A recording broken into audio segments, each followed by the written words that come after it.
All we've got to do now is to start pumping.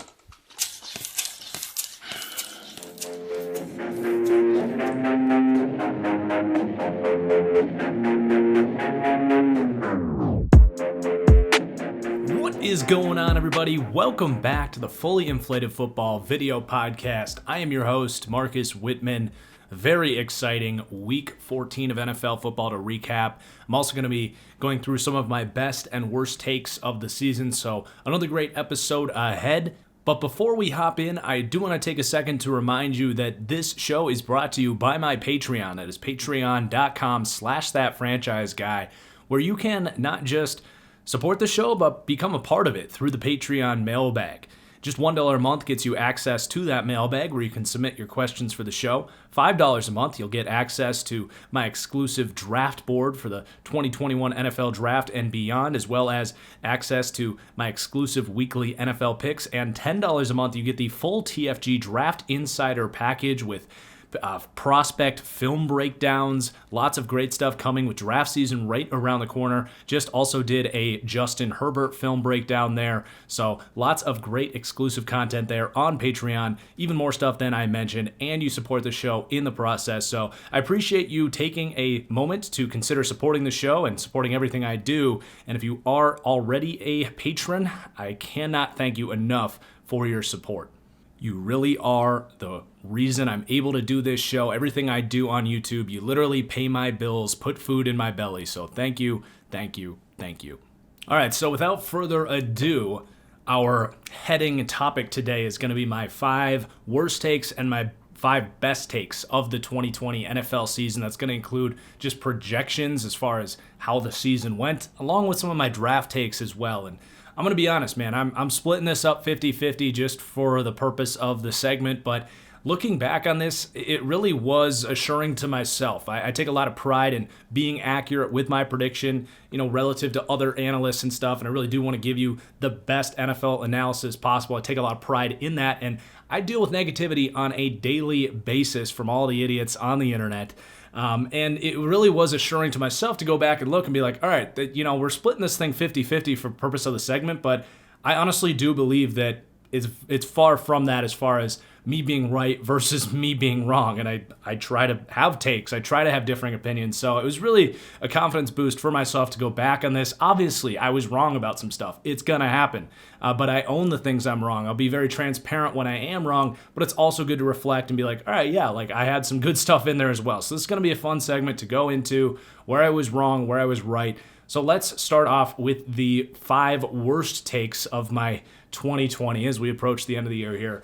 And that's going to start with the Miami Dolphins. So I projected that the Miami Dolphins would go 4-12 this season, and that was strictly off of what I projected as a lack of talent and me not really buying into Tua Tagovailoa. And we'll talk about Tua in a little bit. This really isn't so much about him. This is about Brian Flores and the job he's done with this defense specifically. I looked at this pass rush and really the secondary as a whole outside of Xavier Howard, and I didn't see this being an elite defense to the point it needed to be for this to be a playoff team, considering the offensive woes that I was right about. Like, this is not a good offense, though with Ryan Fitzpatrick in there, I will say they've had some moments, but they have overcome a severe talent deficiency. They have gotten the most out of some of these front 7 guys. You're looking at really the front 4 has been outstanding. Ogba and Lawson, 2 free agent signings at that defensive end flex position, have been really impressive. They're getting Christian Wilkins to play really well, and even Raekwon Davis, a day 2 pick, has been a really good nose tackle for them. And then the linebackers have been fine. I didn't hate any of the linebackers. And then the secondary, you're getting Xavier Howard to have an all-pro type of season. I didn't see that coming. I like Xavier Howard, but he's been incredible. And then on the back end, you're getting good production from like a Bobby McCain has really stepped up and had one of his best years. So Brian Flores kind of implementing the Bill Belichick defense here. They are running a lot of man coverage, although less than they did last year. And they've just been all around impressive. They're winning a lot of tough games, and the discipline and overall culture here has won out. And it's really exciting considering they have a lot of draft picks moving forward. They're going to have some cap space. And if they can get this offense up to speed a little bit and maybe Tua does come along a little more, they're going to be a legitimate threat in the AFC. Now, right now, they're trying to compete for the playoffs. I don't take them too seriously. Everything I talk about is in the context of where are we going? Can we be a Super Bowl team? They have a lot of work to do before they get there, but I had them at 4-12. I didn't think the talent was ready to compete for a playoff spot. Clearly, they are a playoff caliber team this year. So I was wrong about the Miami Dolphins. I'll own that. Then I was also wrong about the Philadelphia Eagles. And it's a variety of reasons. And you'll notice that some other teams where I had their record projections way too high, I'm not going to say I was wrong about them. I look at the Dallas Cowboys, the San Francisco 49ers, and I think that's really it. But I guess the Denver Broncos, but I had them about 8-8 anyway. I wasn't all in. But when your team is just completely derailed by injuries, I'm not really going to apologize about having their record projection particularly high, because it's just kind of obvious. Like, your team falls apart as bad as the Cowboys, the Niners, and the Broncos have. It's impossible to expect them to meet their expectations. But with the Philadelphia Eagles, and they have dealt with some injuries, it goes far beyond that. For one, I did not project Doug Peterson literally being a bottom 3 coach in the NFL for the entirety of the season, except for this week against New Orleans where he actually did some nice stuff. But it's been awful. They have just consistently had no idea what's going on offense. They have no culture and identity. I didn't see it being this bad. There were some red flags last year, and I wasn't crazy about Doug Peterson, but I did not project it being that bad. And then obviously Carson Wentz. I mean, he has had a historic fall from grace. As much as anyone hated on Carson Wentz, nobody saw this coming. And I mean nobody, although maybe Howie Roseman did, because that Jalen Hurts pick took everybody by surprise. Even the biggest Carson Wentz haters were like, whoa, why did they just draft a quarterback in the top 60 of this draft?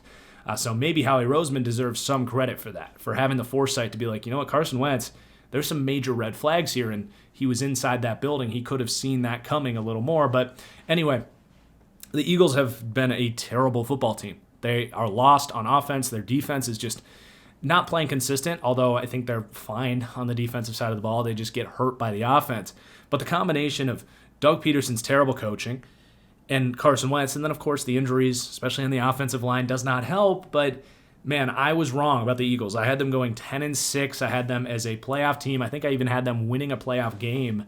And that's clearly just off. I was wrong about how good the Philadelphia Eagles were going to be. Then a little draft talk here. I was wrong about Justin Herbert. That is very clear. I didn't like this pick.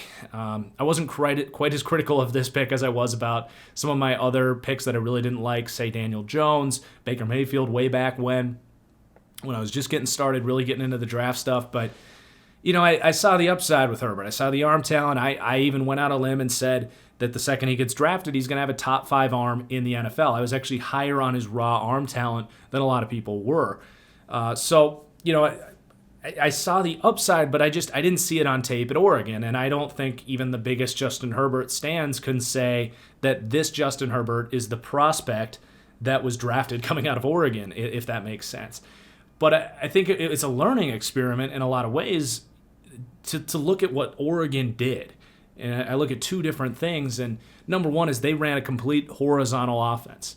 We didn't see Justin Herbert in a lot of the scenarios that he was gonna be at in the NFL, as far as traditional pass sets, dealing with pressure, trying to push the ball downfield and convert tough third downs. At Oregon, they were so dependent on getting rid of the ball quickly that it was almost to the point where when he did get put in tough situations and he had to convert tough third downs, he was uncomfortable. He just was not comfortable moving in the pocket. He was erratic under pressure, made really frustrating decisions, and some of those decisions have stuck with him at the next level. And I would say that's the biggest thing that I was right about, is that if he gets out of rhythm, you're going to be a little bit, you know, on your heels, like, all right, Justin, like, I know you can do some nice stuff, but, like, come on, don't be Trubisky, be Mahomes. So that's still kind of in the works as far as what kind of rate can we expect those poor decisions on third down to continue, or will he weed them out, as we've seen from like Josh Allen? So that's obviously way down the road. We'll continue to monitor that. But overall, Justin Herbert has been really impressive under pressure, navigating the pocket, looking cool and composed, playing smart quarterbacking. Yeah, there's some stuff he needs to work out, as with any rookie, But I was wrong. Justin Herbert is at worst a really good quarterback. You're looking at, I think his floor right now as we sit is like Jared Goff. Even a faster, more athletic Jared Goff. I think his upside is something of a Matthew Stafford. Frankly, if he can magically weed out all of his warts, there's no reason he couldn't be in that same breath with your Josh Allen and Deshaun Watson or even Patrick Mahomes. Like, the sky is the limit because of his traits, but I do think it's almost impossible to eliminate some of those questionable decision-making things to get to that level of quarterbacking. But at the end of the day, I thought Justin Herbert was going to be more of a Paxton Lynch, at best Jared Goff, right? Coming into the league, like, he's shown a nice floor. He is Jared Goff and could be Matthew Stafford and beyond. So I was wrong about Justin Herbert. I think I gave it a D for their pick. I agreed they had to take a quarterback, but I didn't think that was the quarterback to take, and they clearly have no regrets, and I think they've made, frankly, Miami wish that they had the other guy right now. So I was wrong about Justin Herbert. I've said it before, and I'll say it again right here. Next up, I was wrong about the Cleveland Browns. So I had the Browns at, I didn't put it in my notes here, but I believe I had them at 6-10. I saw the talent, but ultimately I didn't buy into the idea that the Cleveland Browns could get it right. I looked at last year, coming off of the hype of Baker Mayfield's rookie year, what they did with Freddie Kitchens, and I was like, God, if it didn't work then, why is it going to work now? This organization just seems almost cursed or just broken internally from a culture perspective. But I was sleeping on what Kevin Stefanski could do for this organization and what Baker Mayfield and his, I guess, just aura and work ethic could do for this organization. I think that they have a extremely promising coach-quarterback combination moving forward. Stefanski speaks for himself. He is well-versed. He's worked for different coaches. He clearly is a great leader and has these guys playing good football. And he clearly understands the X's and O's. They offensively have one of the best schematically run teams in the league. It's a little bit copycat. They're doing a lot of stuff from Tennessee and Green Bay and the Kubiak stuff coming in from Minnesota, the Shanahan stuff, the McVay stuff. It's that same scheme, but he's innovating enough that it's his team. It's his stuff. So Stefanski clearly is a great coach. Cleveland won that coaching carousel, if you will. They got one of the good ones. And then Baker, yeah, he's had his ups and downs, and the thing is with Baker, and I'm going to talk a little bit about him more when we get to the Browns game itself at the very end of the show, so stick around. But he has this confidence. He gives you this good feeling about, obviously, he's had some problems. He's had some rookie mistakes, and he's grown into his game at the next level. But he clearly has that desire to be great, which it sounds cliche, it sounds meaningless, but it really is something that matters. I look at some of the quarterbacks around the league, and they're a little bit willy-nilly. They're a little bit go with the flow. They're a little bit not bad quarterbacks. They're smart. They prepare. They go to the office early. Like, they do all the things you look for from a franchise quarterback, but they don't have that extra mile.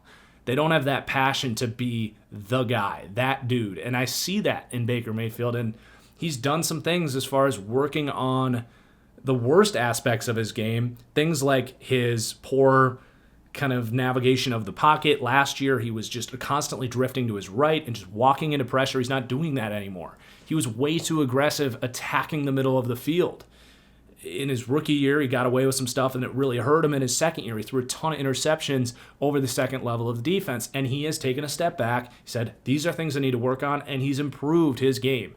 And I think we're just seeing the start of the Stefanski-Baker Mayfield relationship. But I was wrong. I didn't think it was going to click to this level. I backed off on hating on Baker Mayfield, but heading into the year, I didn't buy into him and Stefanski finally making things work in Cleveland, and they have, totally. And then the last thing I was wrong about, the New York Giants. So I came out and predicted that the New York Giants would go 1-15. And for the first 8 weeks of the season or so, I was taking victory laps. Like, they had won one game, and I was feeling great about this. They couldn't move the ball on offense. Daniel Jones looked like crap. The defense was fine but lacked some talent, and I was like, bingo, I nailed it. This team is just not competitive right now. And they still obviously have a lot of work to do, but they're a much better football team than I predicted. And that goes back to Joe Judge. It was obviously an unknown thing coming into the year, but he's a great coach. You're seeing some of these Belichick coaches between him and Brian Flores making Belichick look a little better after some of these guys have really flamed out between Bill O'Brien and Matt Patricia in Detroit. But you got Vrabel in Tennessee. You got, I always struggle with his name, in Miami. I don't know why. I've said it like 6 times on this show already, and now it's escaping me. Brian Flores, and here with Joe Judge in New York. And that culture, that attention to detail, it's shining through. I mean, what the game plan was in Seattle, and obviously Joe Judge isn't strictly defense. He's kind of this CEO type of coach, but I think that mentality applies to the rest of the organization. What they did against the Seahawks to win that game was a very Bill Belichickian philosophy, and that is, how are the Seahawks going to beat us? Let's take that away and force us to beat us somewhere else. That's a core reason why Belichick has had the success he's had over the years. And they did. They took away DK Metcalf. They played off coverage. They said, we'll give you the underneath stuff with Metcalf. That's fine. But we're not going to let you get those back-breaking 60-yard touchdowns. And on top of that, we're gonna pinch Russell Wilson in the pocket. We're going to play contain all game. We're going to get pressure up the middle. We're going to make Russell uncomfortable, not by a traditional pass rush, but cater to how Russell Wilson plays, and they locked them down. And they've just impressed me, especially on the defensive side of the ball. Now, the Daniel Jones thing it's not looking great. I mean, I've been very hard on Daniel Jones. The turnovers for him, it just feels like it's never going to go away. And there was 2 games there right before he got hurt where it started to feel like he was figuring some things out. And then last week against the Cardinals, they came back. He lost a bad fumble, really struggled to move the ball against a not-so-great defense in Arizona. So the jury's still out on Daniel Jones. But at the end of the day, I was wrong about the Giants. I was wrong about what Joe Judge could do with a team that honestly severely lacked talent on both sides of the ball. And he's turned this into a great defense. They've figured out some things on offense as the year has gone on, and they're a competent football team. Hell, they're competing for a playoff spot. So I thought I was right early on. But Joe Judge has made me look bad for that take. The Giants are clearly better than a 1-win football team. That's the Jets on the other side of town. All right, so those are my 5 worst takes of the season, not in any particular order. Now let's go through the good here, because like I said, I'm very proud of this list. Looking back on this, I think I had some really good takes here, and I'm going to be honest. I actually have 6 things on this list. Because I was proud of the way I came into the season. It was a tough COVID year. I watched a lot of film over the summer and really came in with some not necessarily bold predictions, but I stuck to my guns and went against the grain on a lot of stuff. So let's start with the actual football standings, predictions, and stuff, and then there's some draft stuff too, some prospects that I really nailed. So the NFC North, I hammered that thing home for all of the talk of being accused of being a biased Packers fan, and there's no way Green Bay is better than Minnesota and all this stuff. I said, are you kidding me? Like, Green Bay won 13 games last year. Yeah, they're a little bit fraudulent. They won some close games. They didn't blow anyone out, but I looked at all these reasons why they would still be a really good football team. I projected them to go 12-4. I projected Minnesota to have a down year at 9-7. That's played out. I projected the Chicago Bears to be a 500 football team with a bad offense and a great defense. And I thought the Detroit Lions would have a Detroit Lions season and go 6-10. So Green Bay at 12-4 is very much in play. I think they win 3 of their last 4 for sure, but they do play Tennessee in a couple weeks, and that could go either way. So if they lose to Tennessee, they're a 12-4 team. Minnesota 9-7. That was spot on. I thought they would have a disappointing season, dealing with some tough stuff in the secondary, navigating some, moving parts on the offense. And that is very much in play, a 9-7 season for Minnesota, especially if they beat the Bears this weekend where they're favored. I had the Bears at 8-8. That is so in play, like spot on for them. And Detroit at 6-10 is totally in play. I think they have 5 wins right now. So for them to win 1 out of 4 down the stretch, or 15, 16, 17, 3 games left, right? Well, whatever. Yeah, I hammered the NFC North home, like spot on for all four teams. So for all the, biased accusations, I mean, it's hard to argue with the results. That's all I'm going to say. Then we have my take on the Ravens. So after the draft, I was like, oh, they're going to win the Super Bowl. And then I, rethought about it, rewatched the tape, and kind of backed off of Lamar a little bit. And I was like, all right, let's take a realistic look on this thing. They had a great draft, but at the end of the day, they're a team that relied on the run game and great defense. And over the years, that's just not a sustainable way to win football. Go back over the last decade, your surprise teams that win with defense and running the football, they don't match that the next year every single time. And I saw that with the Ravens. And I talked about how they need to innovate on the offensive side of the ball. They need to grow Lamar as a passer. And I've talked about this again and again and again, that Lamar Jackson is not a great passer of the football. And I fought not just Ravens fans, a lot of analysts that I respect that are like, no, he's got this elite processor. He's more accurate than you think. He's got this excellent pocket presence. And I'm like, I just don't see it. He bails from pockets too early. His accuracy, was great, but he's heavily dependent on the middle of the field. When he goes outside the numbers, I don't really trust him. And he just doesn't have that natural consistency as a passer. And I thought that needed to be developed. And to this point, it really has not. Now they have innovated.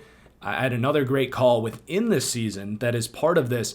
Like week 4, they played the Bengals, and I saw something. They ran an inverted read. So the first 3 weeks of the season, teams were really playing Lamar the way that, say, the Titans did down the stretch last year. So when you have a team that runs a gimmick offense, I'm not afraid to say it. We can look back in hindsight and say the Ravens found something that really worked, but what they did last year was a gimmick, in a lot of ways, one-dimensional offense in that it depended on the heart of a read option.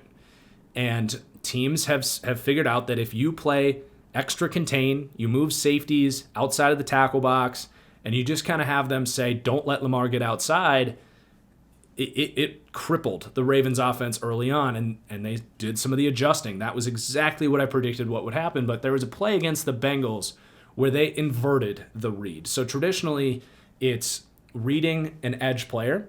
If he stays, they're going to hand the ball up the middle to the running back. If he collapses, Lamar keeps it and gets to the edge. Well, teams kept saying, stay on Lamar, and we're going to put another piece out there. So we got 2 guys on Lamar, and they forced the Ravens to beat them up the middle. They lose Marshall Yanda. Mark Ingram isn't quite as explosive, and some of that fell apart. But what the Ravens did to that, in that I think it was week 4 against the Bengals, it might have been sooner, they said, well, we're going to flip it so that if the guy stays, we're actually going to hand it off to the running back. And the running back is going to be going outside, and Lamar is going to have a lane up the middle. And I saw one play against the Bengals. I was like, ooh, that was nice. There was nobody there for Lamar because they were starting to spread out those linebackers, worried more about Lamar on the edge. And I said, look out for the Ravens to start doing that more. That could be one of those creative changes to the offense that helps this thing click. And sure enough, throughout the season, we have now seen 2 50-plus yard touchdown runs. We just saw one the other night against the Browns that Lamar just went straight up the middle for a huge touchdown. So some of that stuff is happening in live form. And believe it or not, I predicted that the Ravens would go 11-5 this year. And after they beat the Cleveland Browns, their remaining schedule is very easy. I think they will finish 11-5. So I think that with all of the talk of you're a Lamar hater, you're a doubter on the Ravens, that was the whole theme last year. Was I ranked them 28 coming into the year, and last year the Ravens was my worst take maybe ever, was having them 28. I ranked Lamar, I think 31st or 32nd among quarterbacks, and he totally proved me wrong. So last year that would have been number 1 of my worst takes. But this year, I think I totally flipped it and got a grip on this team. I had them going 11-5. I thought Lamar would show some problems as a passer, and all of that has played out. And I also had the Steelers going 11-5. I thought the Steelers would be better than expected. I thought that was going to be kind of neck and neck. Now some stuff has happened, and the Steelers have kind of pulled away. But yeah, I'm very proud of the way that I've kind of narrowed down on this Ravens team. I obviously did not have a good beat on them last year, But coming into this year, I think their season has really played out the way I predicted it. So I'm very proud of, I talk about players responding to adversity and correcting their mistakes. I'm very proud of the way I've done that with the Baltimore Ravens. Then the LA Rams was kind of a sneaky good take by me. I got a lot of criticism. So I ranked them 16th coming into the year, which it doesn't sound crazy. I mean, they're one of the 5 to 8 best teams in football this year. So to say I ranked them 16th, it doesn't sound amazing, but a lot of people had them as a non-playoff contender, as the worst team in the NFC West. A lot of people had the Cardinals finishing above them. And when I ranked them 16th, the majority of people thought that was too high. So that was an unpopular opinion to say they are a fringe wild card team. They're going to be really good. This was a team that just people weren't into. Jared Goff didn't have the best year. The defense, a new coordinator, it didn't have a lot of appeal to a lot of people. And I said, hold on. Did we forget that Sean McVay is a year removed from being considered a top 3 coach in the league, that they have Aaron Donald and Jalen Ramsey to build a defense around? They have a plan with a new defensive coordinator, and offensively, they're going to figure some things out with Sean McVay, and that's all played out. So we're going to talk a little more about the Rams when we get to their game breakdown, but I had them going 10-6, and I think just missing the playoffs. But overall, I kind of stood up for the Rams a little bit against the public perception, and they've had a pretty good season. So there's the Rams was a good take. And then another great take I had that was something I really had to go to war on. I actually did an individual video about it, and that is Cam Newton. So all offseason it was, how has this guy not been signed? Why did Carolina release him? Blah, blah, blah. He's a former MVP. How do you sign Nick Foles over Cam Newton? And that was still pretty bad. But you get the point. It was, what the heck? This is a top 20 quarterback. How is he not getting signed? And then he gets signed for basically a league minimum contract for New England. And when that happened, I tried to tell people why. Why is Cam Newton not perceived as this super desirable starting franchise quarterback? You go back to his last 2 years in Carolina, he wasn't good. And he had serious injuries that totally derailed his shoulder. His throwing mechanics got wonky. And I was just like, I get it. I mean, I said someone will pick him up eventually. It's a good, high risk, high reward, low risk signing. Why not? But ultimately, I figured the second the Patriots signed him, I was like, he'll be fine. I don't see him taking them to the Super Bowl. Their Super Bowl odds went I think from 30-1 to 12-1 or something the second they signed Cam Newton. And I was like, no way. He is not a good passer at this stage in his career. He's a really methodical passer. Pardon my phone. Let me just turn that off. But yeah, I mean, he's a very methodical passer. He's relatively accurate in the short to intermediate game. He doesn't make a ton of mistakes in that part of the field, but he just is not good throwing outside the numbers. And this is where it gets sticky because the Patriots haven't really let him do it all that much. He's only thrown the ball outside the numbers, 20-plus yards 10 times this season. And a lot of it's by design. The Patriots don't have deep weapons, but that's crazy. That is by far the least amount of deep attempts for any guy that started every game this year. And he's 5 of 10 on those completions. So he's getting it there, but it never looks good. And he always looks like he's struggling. And when that's a problem, as much as it is, coaches are going to look at that and be like, I don't really want to deal with that. And Teddy Bridgewater is 16 of 34, and he's dropped some dimes deep. He actually grades out in the top half in the league. Teddy Bridgewater does as far as outside the numbers, 20-plus yards. Cam Newton at the very bottom of the league in that part of the field.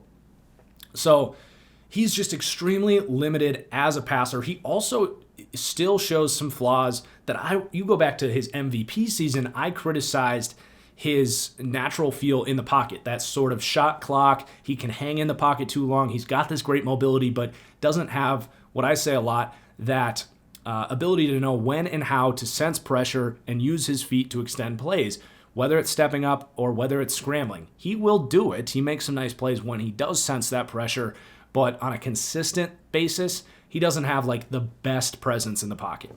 So he's got a lot of flaws as a passer. And then it was, how much do they get him involved as a runner? And the Patriots have really leaned into that, and it's allowed them to have Probably a better offense than they would have with Jarrett Stidham, but overall, I said I don't see a world where Cam Newton comes in and is a top 20 quarterback. I think I had him ranked 27th coming into the year, something like that. And he's been much closer to the version of Cam Newton that I projected. And I did say if they get him going as a runner, there's going to be some added value there. So he probably comes in at like the 23rd, 24th best quarterback this year. But yeah, it just has not looked pretty. And they aren't giving him the best passing targets either. But I think a lot of it is by design. They're like, we're just not going to have a good passing game. So I feel very good about what I said about Cam Newton. And then there's some draft prospects. So I said I have 6 of 6 really good takes. That was 4. So 3 prospects really stood out to me that I was like, I think I nailed those evaluations. And 2 of them were safeties. So Antoine Winfield was my number 1 safety in the class. I had a top 20. He was one of the top 20 players in my class. And I want to say about 22 players that I had a true first-round grade on. And I criticized a lot of teams for passing on Antoine Winfield. And that's totally played out. He's a shorter guy. He's only 5'9", but I compared him to Tyrann Mathieu, and he has totally been that for the Bucs. He's been that missing piece in the secondary. He's been the best rookie safety, even above this next guy that was a great take of mine too, and that is Julian Blackmon for the Colts. So these 2 safeties, I think I nailed. I talked a lot about Julian Blackmon as a sleeper guy that you can get late second, early third with a ton of upside. Loved what I saw from him at Utah, but he tore his ACL in the final game of the year, didn't get to work out, didn't really get to wow any scouts in the pre-draft process, and I saw that. I was like, he could be a total sleeper, could be a guy that would get first-round hype in the same way that some high-rising free safeties late in the draft process have gotten, guys like Darnell Savage, and who before him? There was someone else, but sometimes this happens at that free safety position for whatever reason. But yeah, Julian Blackmon I thought was a great prospect coming out and would have been just a perfect fit in any like scheme that's going to have him play a lot of center fielding free safety, and he's been awesome for the Colts. So those 2 safety takes, I stuck my neck out for those 2 guys. Those were kind of some my guys, some pound the table guys. So I'm proud of those guys. And then lastly on my best takes list, and this is very much, we'll see how it plays out, but kind of just my stance on who Tua was as a prospect. Across the board, really. Where do we even start? So I had Tua as my 3rd quarterback in the draft, and I didn't love the pick for Miami. I talked about how I would have drafted better offensive linemen. I would have put a better circumstance in front of whatever quarterback you wanted to take there. And I said he's a high floor quarterback. I don't think he's going to be a bad player, but with that 6th overall pick, I didn't think it was like the best thing they could have done. And again, this is all going to play out, and Dolphins fans are going to hate that I'm even talking about this, but he has been almost exactly what I projected, which is a solid quarterback. He is also, I talked about his tendency to be very aggressive attacking the middle of the field, very similar to Baker Mayfield and Jimmy Garoppolo, were 2 players I talked a lot about with Tua. And Baker weeded that over-aggressiveness attacking the middle of the field out of his game. Tua needs to do that. It's a miracle that he has not thrown more than 1 interception this year. I'm not being a hater. I'm being objective here. He has, whether you want to look at the analytics, he has an immense amount of dropped interceptions and turnover-worthy plays that have not resulted in turnovers, and almost all of them have come on trying to needle it through the middle of the defense on throws that you don't, frankly, want your quarterback making. Now, you need a balance there. You can't completely stay away from the middle of the field, but Tua is almost to a fault, not almost to a fault, definitely to a fault, almost predetermined firing it into the middle of the field. And if he keeps doing that, it's going to catch up with him, just like it did with Baker Mayfield through a ton of interceptions in his 2nd year doing that. So look out for that in year 2. Is Tua going to weed that out of his game? And so I talked about that being an issue. The arm talent not being elite necessarily. And we saw that on the deep ball against the Chiefs. We've seen it throughout different points in this game. Like, he just isn't going to be what Justin Herbert is. He's not going to give you what Matthew Stafford and some of these other great quarterbacks have as far as commanding the entire field in the passing game. And if he's efficient in other parts, like, he can become a really good quarterback. A lot of quarterbacks in this league have had sustainable success without an elite arm. But just the overall, like, upside of Tua, I was just like, I don't know if that pick was the right one. And then you factor in the injury issues, the fact that he's going to be playing behind this awful offensive line, and he's had some injuries already. It hasn't completely kept him out, but he's been banged up here or there, and he was very fragile in college. And that was another thing where it's like, if you're taking a guy that's supposed to have this high floor, but you cut that floor out from underneath him because he could be a guy that gets injured a lot, and you're putting him behind a bad offensive line, something about that didn't feel like the perfect fit for me. And to be honest, it hasn't looked great in Miami, especially when you see what Herbert's doing. I thought that they would have been better off taking an elite offensive lineman early on, grabbing a Becton, a Wirfs, a Wills. All those guys were available instead of Austin Jackson, and then you could have taken Jordan Love at 18, and we don't know anything about Jordan Love yet, but I actually thought Jordan Love was a better prospect than Tua as far as upside is concerned. That's all going to play out in time. I think it's very fair to say that Tua has some things to improve upon. He's shown that he can be a starting caliber quarterback in the NFL. I never doubted that. You won't be able to find me saying he's a bad prospect. I just didn't know if he was a great prospect, and given the circumstance here, I didn't think it was a great pick. As we're sitting here today, I feel pretty good about that. Maybe I'm, holding to my draft takes too much, but I promise you, just as I've done with Justin Herbert, if I saw something in Tua that was inconsistent with my draft eval on him, or he had shown some things that were improvements to those things, I would be talking about them just as I did with Justin Herbert. I'm not seeing that with Tua Tagovailoa. So there are my 5 best takes, my 5 worst takes. Fun segment. I'm going to take a quick break, and then we'll get into the game-by-game breakdowns. Next up, we're going to be going through all of the games from Week 14 of the NFL, and then we're going to get into the mailbag. So we're going to start with last week's Thursday night football game between the Rams and the Patriots.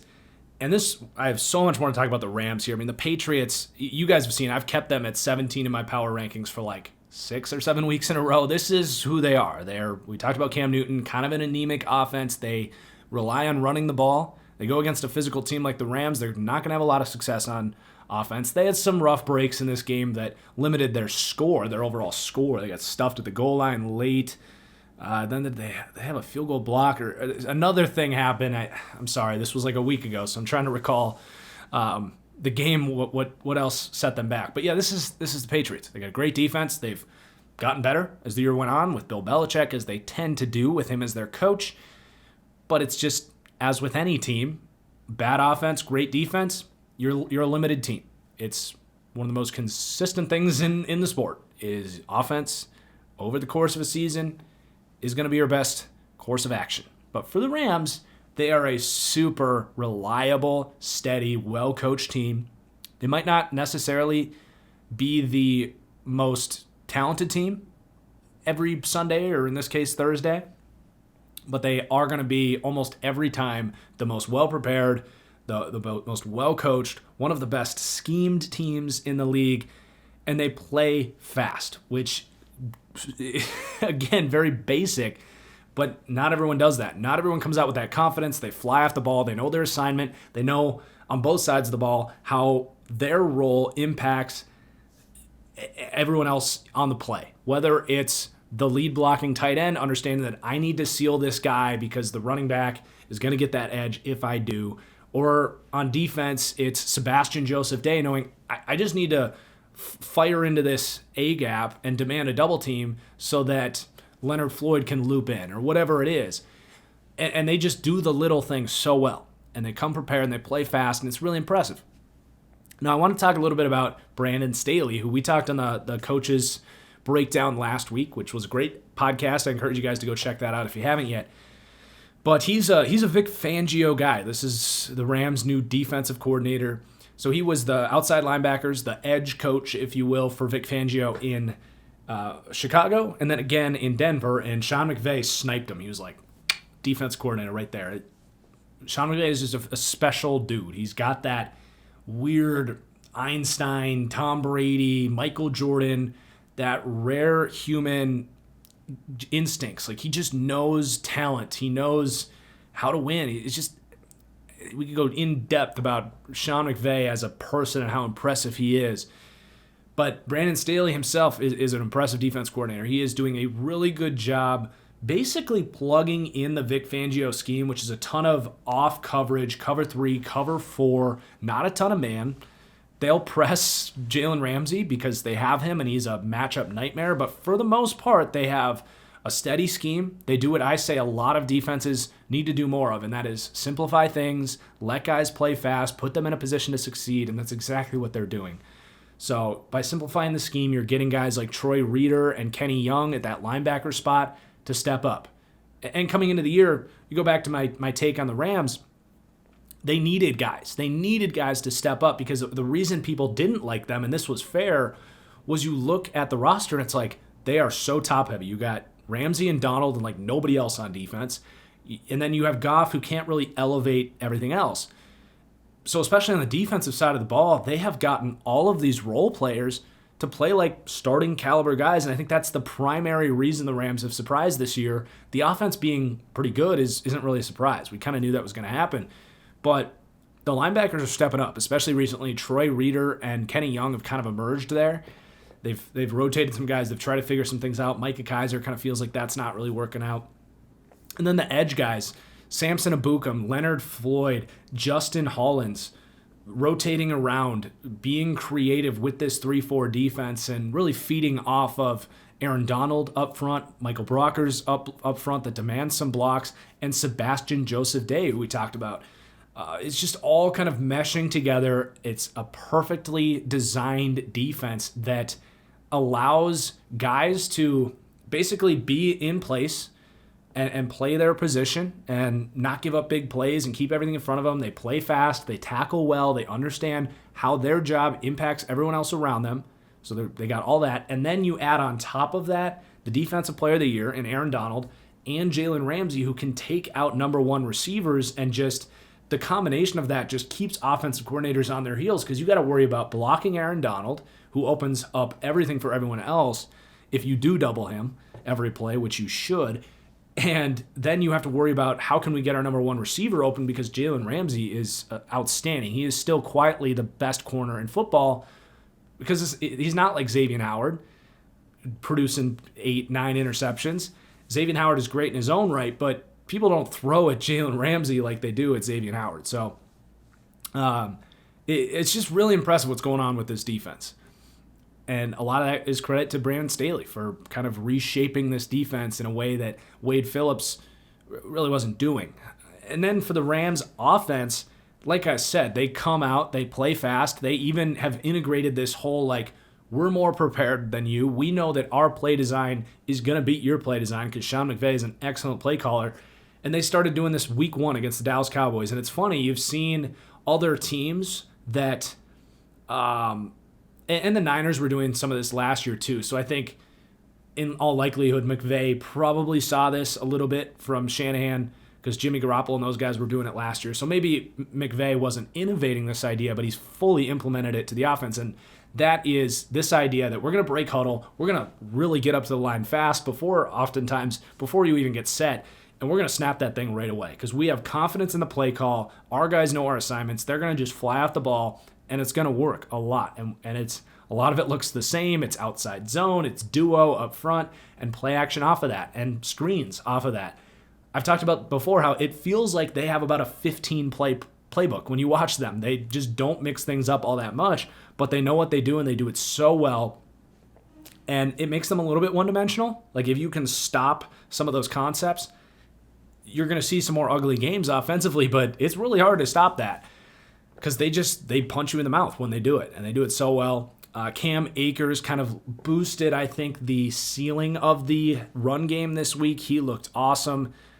We did best takes, worst takes. I didn't love Cam Akers, just in the sense that I didn't think he was like a transcendent running back. He was getting first-round buzz. He was getting mocked a lot of times to like the Eagles and the Chiefs at the end of the first round. I didn't really buy into that. second, third round, I was okay with it. Now here I liked the other running backs. I didn't think it really made a ton of sense, but clearly they saw just the raw athletic traits that were pretty obvious when you watch his tape at Florida State and just said, if we just give him blocking, like he didn't get good blocking at Florida State at all. That was obvious. If we just get good blocking in front of him, he's going to become a star. And man, he looks good. Like that game against the Patriots last week, reminiscent of Todd Gurley in his prime for this team. So that's good to kind of boost the ceiling of this run game, which is already really good. But yeah, the Rams are just super steady. I think they've definitely put themselves in that Super Bowl conversation because they might have the highest weekly floor of any team in the league. The Chiefs have a nice floor in a different way, but they do it in more of a spitballing, like if we come out and throw some picks, we're going to respond and still put up a good day on offense. But the Rams they're so like play to play. You kind of know what you're getting, but it's just a handful with this team on both sides of the ball. So they're definitely in that Super Bowl conversation because we talked about how to win a Super Bowl, that means you gotta put up 4 great weeks in a row. You gotta beat some of the best teams in a playoff game 4 weeks in a row, unless you get that first round bye, but there's only 2 of those this year. And I think the Rams are one of those teams that can do it because they can match up with pretty much anybody and just come out and punch you in the mouth. Now, if you get a good week from the Packers, if you get a good week of Russell Wilson, they might not have that ceiling to match some of that stuff, but they're definitely in the Super Bowl conversation. All right, Arizona at the New York Giants. This was kind of an ugly, boring, sloppy game. I don't have a lot to really say here. Daniel Jones definitely took a step back, but he's injured. I'm not looking too much into that. I'm obviously still worried about his turnover tendency. He fumbles almost every time he gets sacked, which is just not acceptable. And I don't know if he's ever going to improve on that. Maybe he will. But he was injured in this game. They were not good on offense at all against a very bad Cardinals defense. Their blocking was terrible. Two linemen that I really liked in this draft, Andrew Thomas and Matt Pert. Now, Thomas looked great last week, and I was singing his praises last week. This was bad. He turned around and just had an awful week. Marcus Golden, actually, it was much more Hassan Reddick that kind of ate his lunch this week, but yeah, these tackles looked really bad. Pert has been really rotated in for the last 2 months with Cameron Fleming, and he hasn't taken that job from Fleming, and this week's certainly not going to help him. So like the blocking was terrible from the Giants this week against one of the worst pass rushes in the league. So the offense just very, very uninspiring. Defense was fine. There's only so much you can do.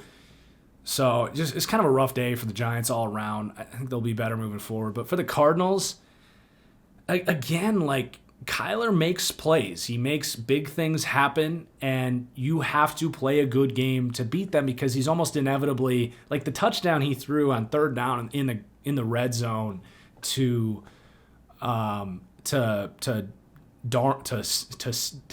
Dan Arnold, who I still want to someday play with Sam Darnold, because Sam Darnold to Dan Arnold would just be legendary. But drifting back, about to get sacked, he floated it where only Dan Arnold could get it, and it resulted in a touchdown, and it was just a beautiful play. And he's not doing as much with his feet because he's kind of injured right now, and that is hurting their offense for sure. A lot of their big plays on offense early on in the year were just incredible Kyler Murray runs, and you're just not getting those right now. As a passer, he does some very amazing things. I love his pocket presence. He escapes the pocket. He senses it. It's very Russell Wilson-esque. A lot of people compare Kyler and Lamar, obviously. The biggest difference is Kyler is comfortable in the pocket. He's comfortable navigating pressure. He knows when to hang in there, when it's appropriate to bail. Lamar is still sorting through some of that stuff.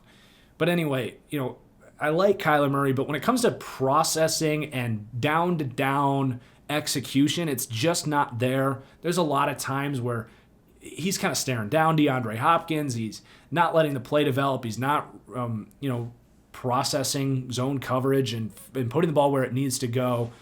And it shows up just you get some drives where you're like, yep, just wasn't executed very well or wasn't blocked very well. Their run game is anemic. They're giving the ball to Kenyon Drake way too much, in my opinion. So they're trying to figure some things out. They're still growing. It's just a young team. They're probably going to make the playoffs, but if you're the Saints or the Packers and you get that 2 seed, you're not that scared of the Cardinals offense as it is right now. And the defense just, they're not tough enough, frankly. Like their front 7, especially a team like the Saints or the Packers where their line play is incredible, they would just come out and really dominate both sides of the ball up front. And it's just very difficult for anyone to win when that's the case. So the Cardinals still have some work to do. This was a decent win. This was more about the Giants just having a really bad day than it was about the Cardinals impressing me.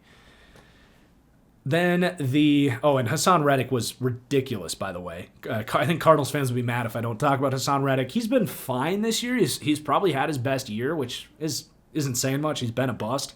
But he's back to playing what he did at college, which is edge rusher. They tried to convert him to an off-ball linebacker under a bunch of different schemes. It just didn't work. Like it's kind of like the Anthony Barr edge rusher discussion. He was a freak athlete that they wanted to completely change his position to off-ball linebacker, and he just didn't have those coverage instincts. It wasn't a natural fit for him. Or just the physicality to come up and take on someone in the box and play tough, thumping run defense. He's more of this edge, contain guy, speed around the edge, almost Vic Beasley-esque. So I don't know if he's going to have this turnaround. I still think he'd be interesting if he went to a Belichick team, whether it's Miami or New York or New England themselves, where he would play that hybrid edge outside linebacker, because I think he could really thrive there.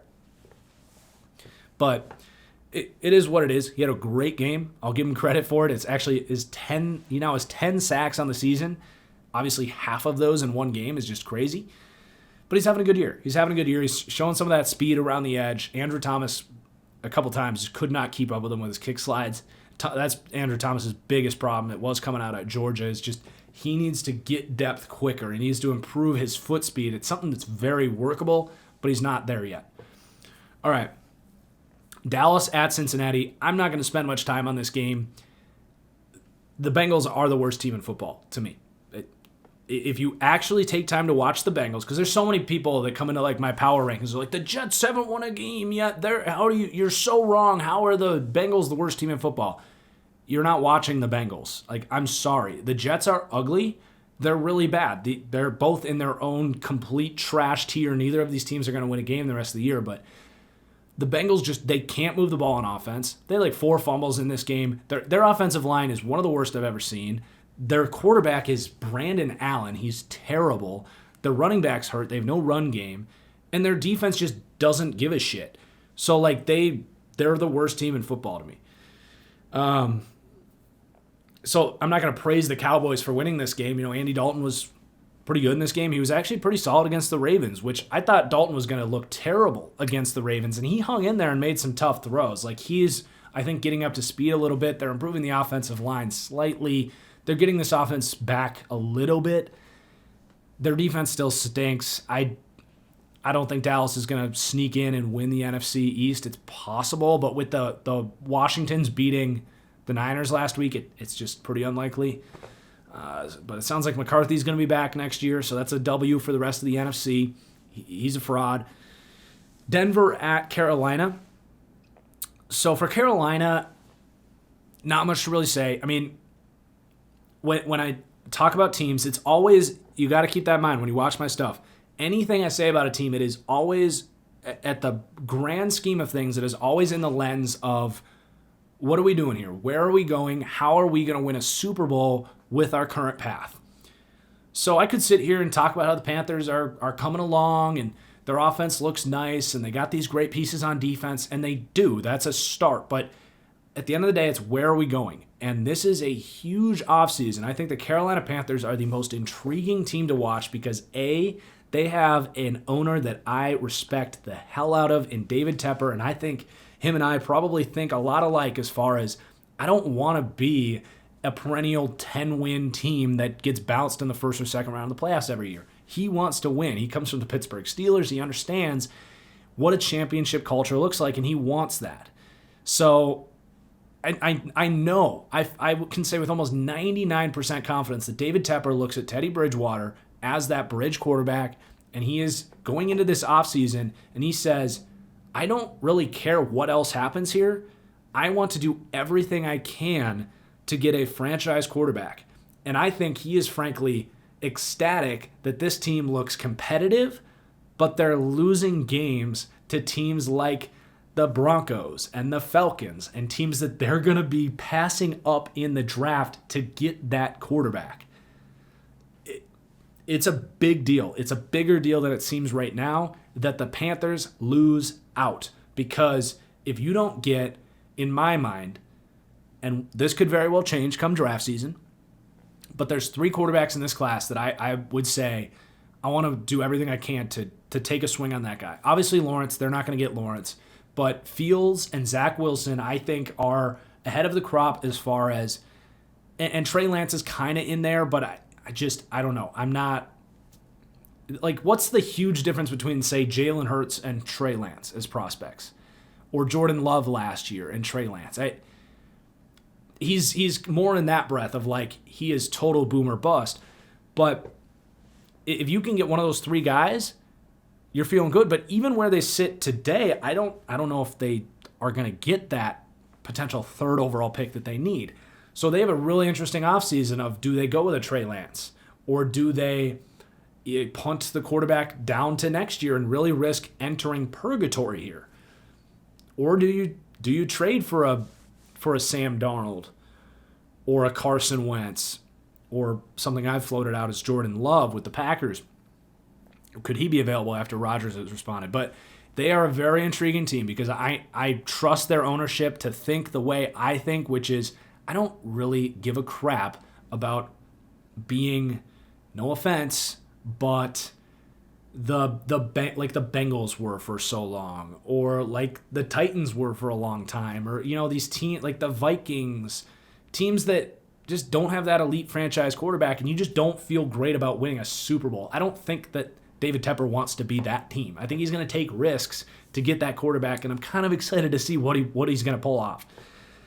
So then for Denver, talk about finding a franchise quarterback. That's what the rest of their season about is, can Drew Lock be this Drew Lock? Because in this game, he was lights out. He was Mahomes-esque, Stafford-esque. Like, he was making maybe not quite Mahomes-esque, but very Stafford-esque. Like, he looked awesome in this game. He was accurate down the field. He was decisive, hanging in the pocket. Like, I can't say a bad word about how Drew Lock played in this game. Now, I've been extremely critical of Drew Lock. And the problem is, who else had a great game this week? Very similar to Drew Lock? Mitchell Trubisky. You need consistency, and he hasn't shown a lick of it all year. And frankly, Drew Lock has been one of the worst starters in the league this year.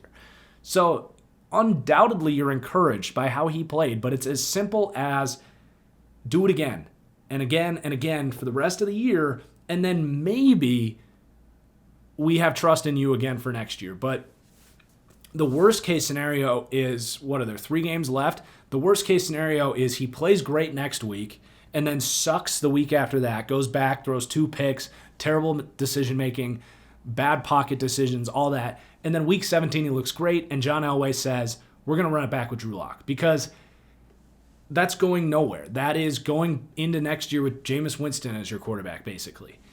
And it's like, yeah, he's going to have some great games, but again, you're looking at this from a championship scope. And Drew Lock, to me, basically he doesn't need to play like this every week, but I don't want to see the bad Drew Lock for the rest of the year. I want to see him really play well. So it's scary. It's scary for Broncos fans because it kind of felt like you were in the safe territory of, you can take or leave Drew Lock. If it works out with him, it works out, but you need to invest in the quarterback somewhere else. But now it's like, if he's tricking John Elway again and playing great down the stretch, just like Trubisky has done in years past, that's really what happened with the Bears this year. Was Trubisky played well down the stretch, or was that last year? But he had a nice stretch at the end of the year.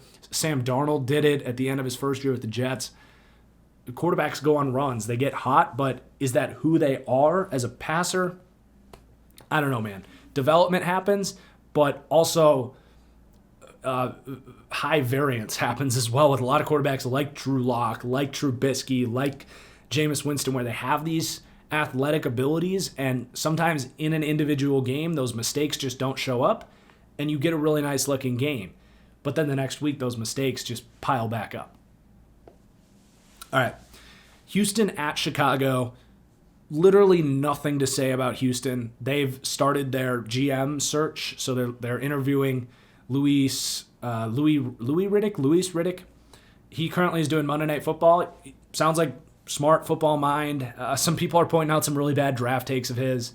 I would take it a little bit easy on him. I mean, everyone that's in that spotlight, like whether it was me or Mel Kiper or Todd McShay, like or Mike Mayock for the Raiders, like anyone that has that spotlight where like they're making draft takes, their draft boards are going public, they're gonna, if they're getting interviewed for a job, like their takes are available. And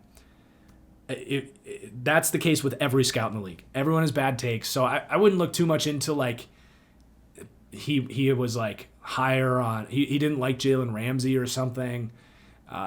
He missed on Derwin James. Like there was some stuff on Twitter going around. I don't know. I think he's probably a pretty good GM. That's obviously something we'll find out down the road. Detroit's interviewing him too.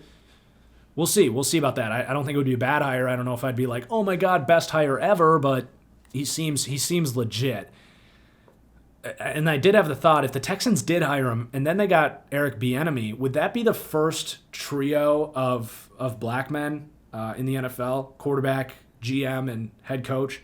I think in the modern world, I think that would be a pretty inspiring move for Houston. And I don't think it would be because like, oh, they're just hiring them because they're black. Like I think Riddick clearly is one of the more desirable GM candidates, and Bieniemy is one of the more desirable head coaches.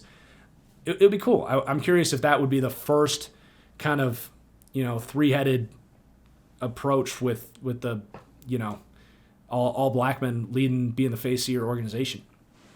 Could be a cool step for the NFL if they go that route. Chicago's side, Trubisky, just take everything we said about Drew Lock. Like, Bears fans should be praying that, and Trubisky is more established as this polarizing guy than Drew Lock is, but Chicago fans should be praying that they aren't tricking themselves into another Trubisky run-it-back season. It would be going back to mediocrity. It'd be, let's win 8 games again this year. And I'm a little afraid that they might do that. But he's been good the last 2 weeks. I'll just leave it at that. Kansas City at Miami. This is why Kansas City is the best team in football. Even when they play like garbage, and they played like garbage in this game, they still coasted through this game. They turned the ball over five times because there was 3 interceptions, and then they lost 2 fumbles. They turned the ball over 5 times, and this game was barely ever close after about the first 20 minutes of the game. Dolphins fans came in, and they're like, oh, we played the Chiefs close. Get out of here, Dolphins fans. No, you didn't. The Chiefs gave you every single chance to win this game. 5 turnovers. I bet the record of teams that turn the ball over 5 times is about 5% win percentage. Like, you got to realize how many gifts that is. And one of them was a great takeaway by Xavier Howard. I'll give you that. But the other 4 is just mistakes by the Chiefs. You got 2 fumbles, and then the other 2 interceptions for Mahomes was Mahomes sailing it on a check down and Mahomes getting way too reckless on a screenplay. So, yeah, Miami's defense does that. It's a great defense, but the Dolphins' offense in this game was miserable until the Chiefs started playing off and saying, we'll let you nickel and dime us down the field, and that's exactly what happens. It happens every week when teams get up 2 scores in the fourth quarter, 3 scores in the fourth quarter in this case. Teams will creep back, and the fact that they kicked a meaningless field goal to then try an onside kick with 6 seconds left, that doesn't mean it was a 1-score game, Miami. No.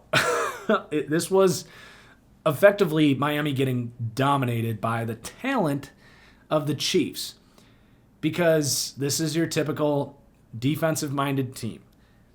And when you go against the Chiefs, you can't win on defense. You just cannot win on defense. You have to keep pace. It's why the Raiders are the only team that beat the Chiefs, because What they did was they got lucky. The Chiefs made mistakes. They turned the ball over, and then they had the offense to turn those into touchdowns. That is how you beat the Chiefs.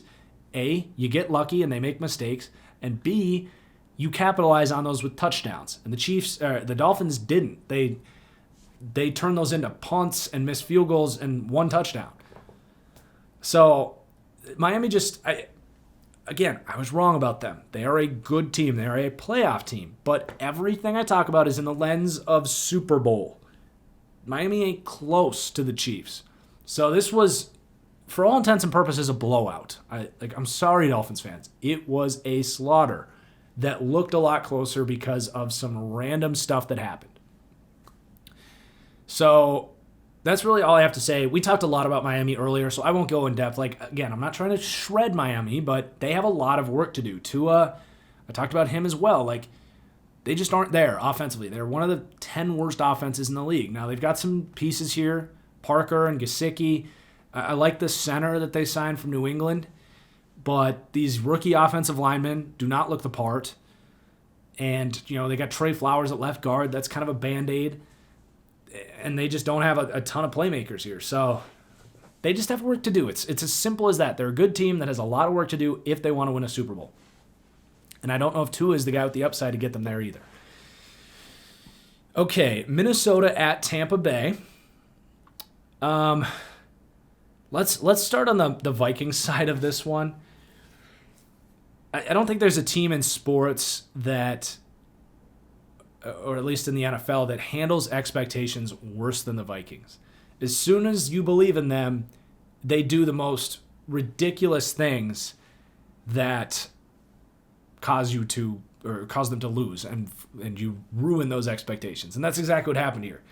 They played pretty well in this game. They were moving the ball against a great Bucs defense, and defensively they weren't all that impressive. Tom Brady missed some throws early that kind of let them get in, but the missed field goals, the freaking just penalties that basically gifted the Bucs drives and stuff. They just totally shot themselves in the foot in this game. They had a real chance to win this game and kind of grab that NFC wildcard spot and be like, hey, we beat the Bucs.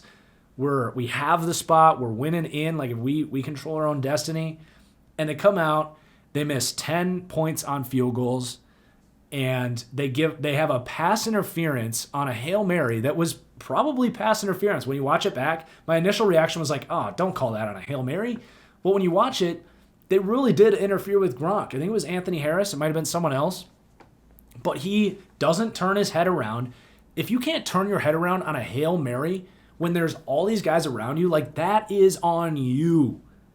If you don't, that's the number one thing refs look for on pass interference, is if you interfere with them and you're not looking back for the football. That's just technique. So they screw that up. That gives up another 3 points that never should have happened. And then early in this game where they were still in control, they ended a drive of the Bucs.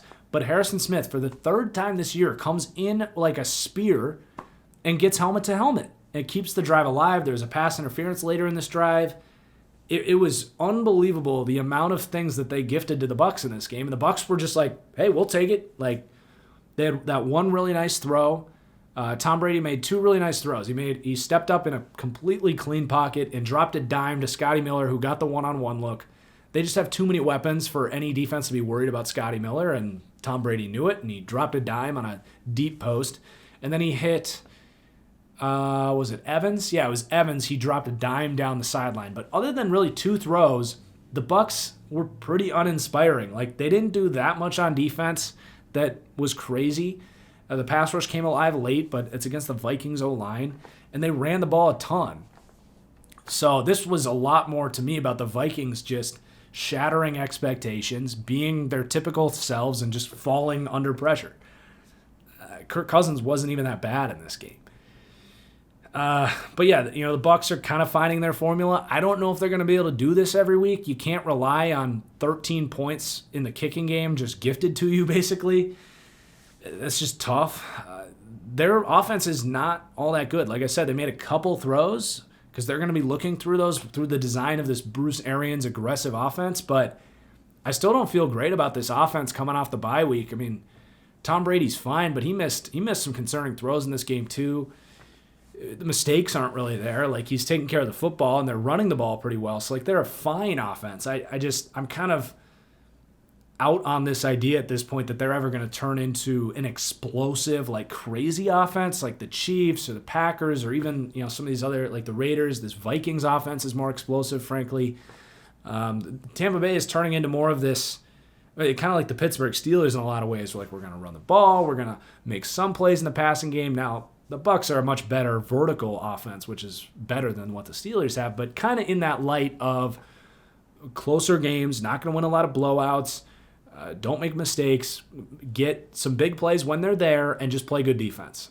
And it can work. Like, you can win a Super Bowl with that formula, absolutely. It's just their upside isn't quite what I thought it was going to be. And I do like that they finally benched Leonard Fournette because, God, he is so bad. My God, like, his vision is bad. The burst wasn't there. Here's a take. The difference between Leonard Fournette and Adrian Peterson is Adrian Peterson gave a shit. That's the difference between Leonard Fournette and Adrian Peterson right there. Because what a wasted career Leonard Fournette. Great at LSU, but he showed up ever since the combine. Coming out of college, he was like lazy and out of shape, and he's still, I think that's really what it mostly is he's just out of shape at this point because he came into the NFL and was still in good shape. Like, he cared in college. He was explosive. He had that chip on his shoulder. But once he was the 4th overall pick, he went to Jacksonville. They won early, and people were giving him all this praise. I think he bought into his own hype and just stopped caring. So, maybe he'll make a good backup in the XFL when it comes back next year. I don't know. Trent Richardson did a good job in the AAF. Maybe that's a good route for Leonard Fournette to make some more, another paycheck based on the name on his back, which is basically what's happened for the last 2 years. Okay, Tennessee at Jacksonville, absolute beatdown. Good for the Titans. Like, they just controlled this entire game. They should. They're a very good team. No one's doubting that. Derrick Henry just dominated in this game. There's going to be weeks where Derrick Henry can't get going against more physical teams. And the Jags are one of the softest teams in the league. And the Ravens, who are run heavy too, can't wait to play the Jags and get rolling. Because at some point, like, obviously Jacksonville needs a quarterback, but at some point they also need to learn how to play physical. And I've talked about how run defense doesn't matter unless you're one of the 3 or 4 worst teams and you just get steamrolled by the run every week. And Jacksonville right now is in that state. They need to establish some coaching and discipline and get a little more talent up there so that they don't get just beat down up front like they did against the Titans here. I think Derrick Henry has like over 800 yards in their last 4 meetings against the Jags. Like, he just owns this team as they're currently constructed. All right, we got 1, 2, 3, 4, 5, 6, 7, 8 games left. So we're right at the midway point. I'm going to take a quick break, get some water, and we'll come right back. So our next game is definitely a good one. It was Indy at the Raiders, or was it the Raiders at Indy? I feel like I wrote that down wrong. I think it was in Indianapolis. Indoors regardless. But it's hard to tell when they don't have fans. You don't always notice where the home game is. But the Colts are nice right now. They're kind of in the same boat as the Rams at this point, where you know what you're getting every week. They're one of the most consistent teams. They're extremely well coached on both sides of the ball. I love Reich and Eberflus. They come with a great game plan. They play fast, like super steady. And what's nice about the Colts lately is I've talked about how their upside isn't all that great. And you know, they're very solid on defense. I don't think this is a team that's going to win a Super Bowl off of defense. I do think they need to get 24 points. This is a kind of a bend, don't break defense, not like a lockdown, like dominant, in-your-face, every snap, like elite defense. But they're getting to be a lot more reliable on offense to the point where I can much more envision them actually winning playoff games and potentially a Super Bowl. If the Chiefs if someone can take the Chiefs out of the picture, it kind of opens up the entire AFC. But the reason that their offense is getting lifted a little bit is three parts. The offensive line is kicking ass. pass, and Quentin Nelson was probably at his best game of the year here. That's big. He's one of the best players in football when he's rolling. So the offensive line played great. They gave up one pressure in this game, which is historic lockdown pass protection. But obviously Jonathan Taylor has been huge. I don't know why I did this to myself, because I like Jonathan Taylor. I thought it was one of the best picks in the draft. That is exactly where you want to take an elite running back. I compared him to Adrian Peterson. I said he was blue-collar Leonard Fournette. We just talked about how Leonard Fournette just didn't care. I think Jonathan Taylor cares a lot, and we're seeing that development throughout the season. So I don't know why I did this to myself. Like 4 weeks ago, I tweeted during a game, because I think it was the Packers game. It might have been a different one, where I think it was the week before they played the Packers, but he just didn't show vision. He didn't show burst. He was extremely disappointing for the first 10 weeks of the season. And I'm sorry, Colts fans, if you disagree with that, but he was just disappointing. He was maybe the most disappointing rookie based on hype off of the first 10 weeks of the season. But I don't know why I did this to myself, because I believed in him the whole time. But I tweeted, I was like, so is Jonathan Taylor just Trent Richardson, or like what's going on here? And the reason I said that was it was like come on, Jonathan Taylor, we're all waiting. You have a great offensive line in front of you. You have all this talent. Why are you not crushing the league? And ever since, I would say after the Packers game, even the second half of the Packers game, he's been awesome. He's been so awesome. He looks like that Adrian Peterson big play threat. If you want to be more modern, talk about Nick Chubb, Dalvin Cook, and Derrick Henry. I'm not ready to say he's on that level, but that's kind of what we're seeing here, is a legitimate back with a big play threat, a consistent big play threat to boost the offense. This isn't an explosive passing game. It's a steady passing game. But if they can't hit 60-yard bombs to Tyreek Hill or Devontae Adams or whoever it is with all these other explosive offenses, or like Tennessee with A.J. Brown, if they're not going to get that in the passing game, they can now get it in the run game, which is nice. It boosts the ceiling of the team that had a nice floor. And then you're also getting another key piece here, and that is T.Y. Hilton is healthy. And you could even add a fourth piece here in that Phillip Rivers is up to speed, and he looks really sharp, and he's processing at a very high level. He's been very accurate. He's even thrown a nice deep ball. So everything is coming together for this Colts offense. Frank Reich deserves a ton of credit, but all these players, Jonathan Taylor getting healthy, Michael Pittman, nice draft pick, credit the front office. He's got a nice role as kind of their second option in the receiving game. He's stepped in for what I think they wish they could have done with Paris Campbell, and I'm excited to see Paris Campbell come back healthy, because they've clearly found a good way to scheme up Michael Pittman on crossing routes. They run a ton of mesh concepts where he's just coming across and the defense can't keep up with him, and they're getting him the ball on jet sweeps in creative ways. I like Pittman for that, but if that was Paris Campbell, who just hasn't been able to stay healthy, unfortunately, but he was one of the best run-after-catch receivers that I've evaluated in a long time. He's right there with Debo and Ayuk, and he's very similar to that. So I'm excited to see that role if Campbell can stay healthy. But overall, yeah, the Colts offense has just been really nice. The Colts defense, in a lot of ways, reminds me of this Raiders offense, where they've got a couple stars that are going to change the way you have to game plan, especially with DeForest Buckner. But overall, they're just incredibly well-rounded, and they don't make mistakes, and they come prepared, and they're well-coached, and they just kind of keep coming at you. And you got to play really good football for 4 quarters if you want to beat this Colts defense. Now, let's talk about the Raiders, specifically their defense, because the Raiders' offense is fine. It's good. It's stable. I like Gruden. Carr's done a good job. Their offensive line is awesome. They've got playmakers. I don't have any questions about the Raiders' offense other than with Derek Carr, you're not going to be the Chiefs. You're not going to be one of these teams that is a Super Bowl contender on your offense alone, because Carr's been good, but he needs help. He needs pieces around him. He's your system guy, right? And they got the pieces on offense for sure. They are a great offense. But defensively, oh man. Whew.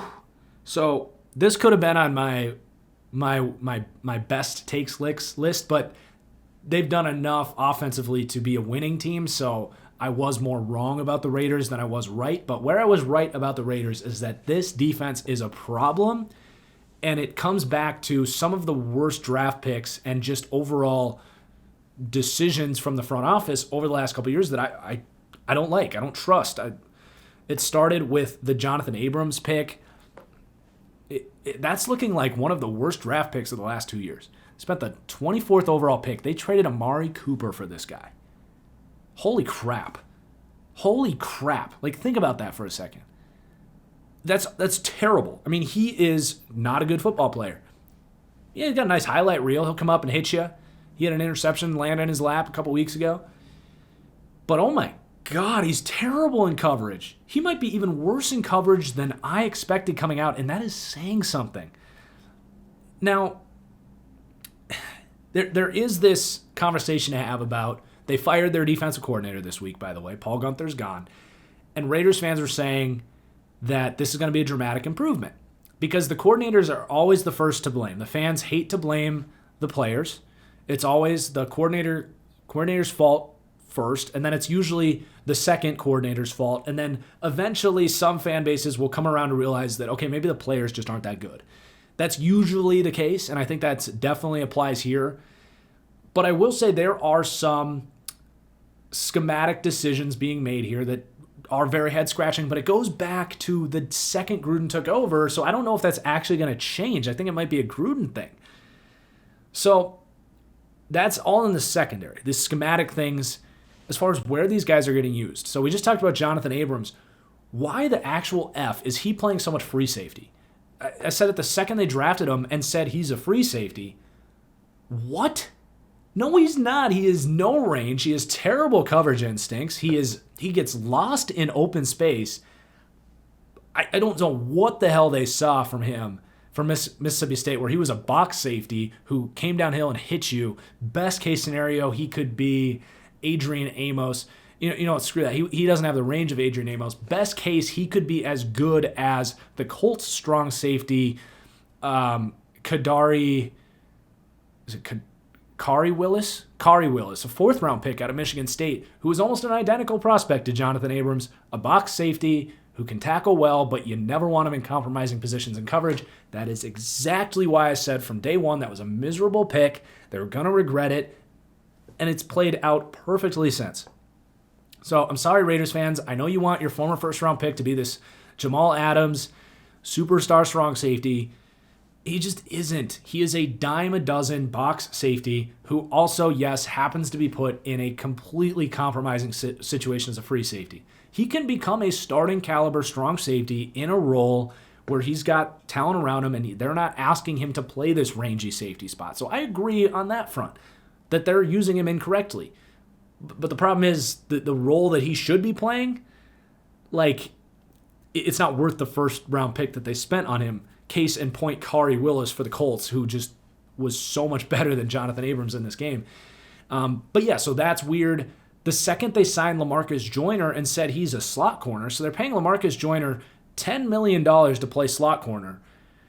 And that's where it's even more frustrating, because the point was that you trade Amari Cooper so that you can pay other players.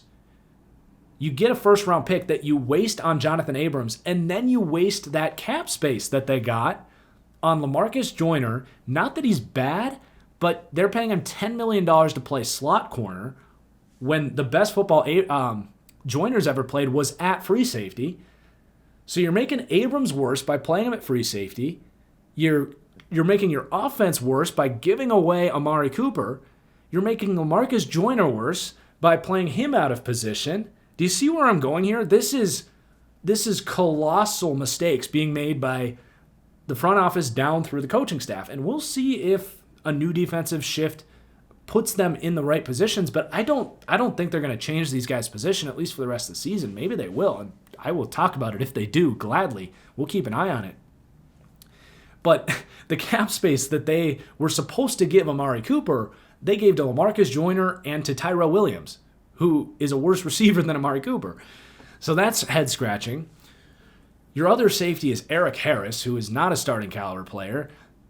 Inversely, they paid Nevin Lawson, who's always been a decent slot corner, almost no money. You can find a Nevin Lawson on the open market pretty easily to play slot corner, But because they're so stubborn about LaMarcus Joyner, they're playing Nevin Lawson as an outside corner. They spent another first-round pick on a player I had a fourth-round grade on in Damon Arnett, who hasn't been healthy the whole year, but he hasn't been good when he's been out there either. So they are just making unbelievable mistakes with the front office and the coaching staff. So this has been my problem with the Raiders. This is some of the worst personnel management in the league, if not the worst. Going back to the Jonathan Abrams pick, the signing of LaMarcus Joyner, using Nevin Lawson out of position because you're already making those guys worse.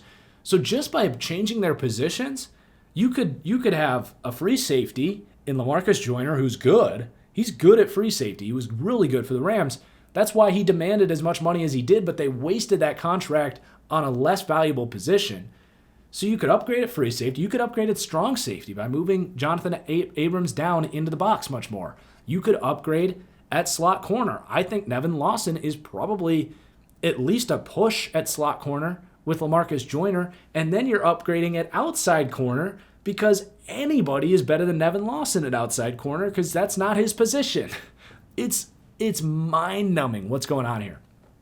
I find it fun to talk about because this is the epitome of like when someone says, this is why you're a YouTuber, not a GM.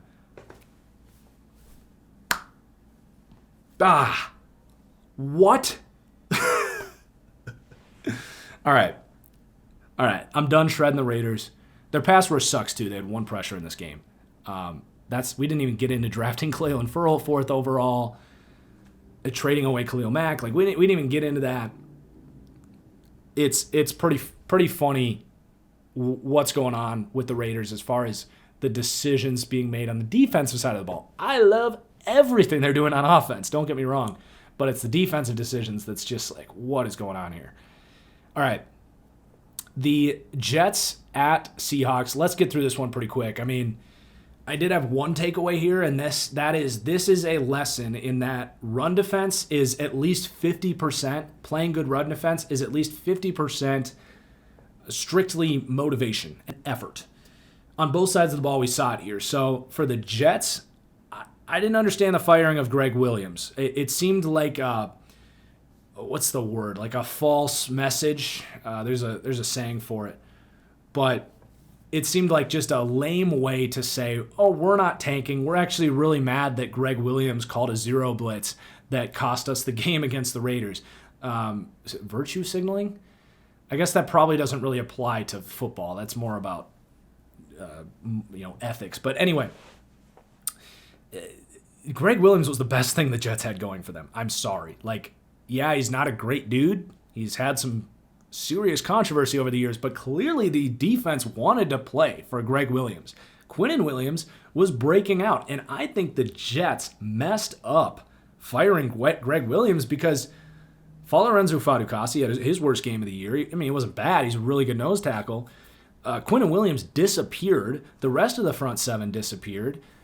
I think the defense was pissed that they fired Greg Williams. I think the only thing motivating this defense was Greg Williams. So they fired Greg Williams, and the Seahawks ran all over the Jets. And then on the other side, you have Damon Harrison in a revenge game, former elite nose tackle that has not been that guy for 2+ years. All of a sudden, he goes against his old team, and he's taking on blocks and kicking ass up front. So on both sides of the ball, this was just a total reminder, I guess, or just adding to the evidence that run defense is so much more about effort and motivation, and that plays into why you don't pay big for nose tackles, why you don't draft nose tackles early, because at the end of the day, it's about effort, coaching, scheme, and motivation. And I think this game was a great reminder of that. Other takeaways, though, Sam Darnold, not looking good again. I don't even know what his value is at this point. I believed in Sam Darnold big time. He needs like what happened with Teddy Bridgewater at this point, where he's got to go sit behind. If you're trading for Darnold, you can't trade for him expecting him to be the starter. And maybe Carolina is the team that does this, or Indianapolis or Pittsburgh. It's got to be somewhere where you you pull him out of New York, but you have so much work to do with him.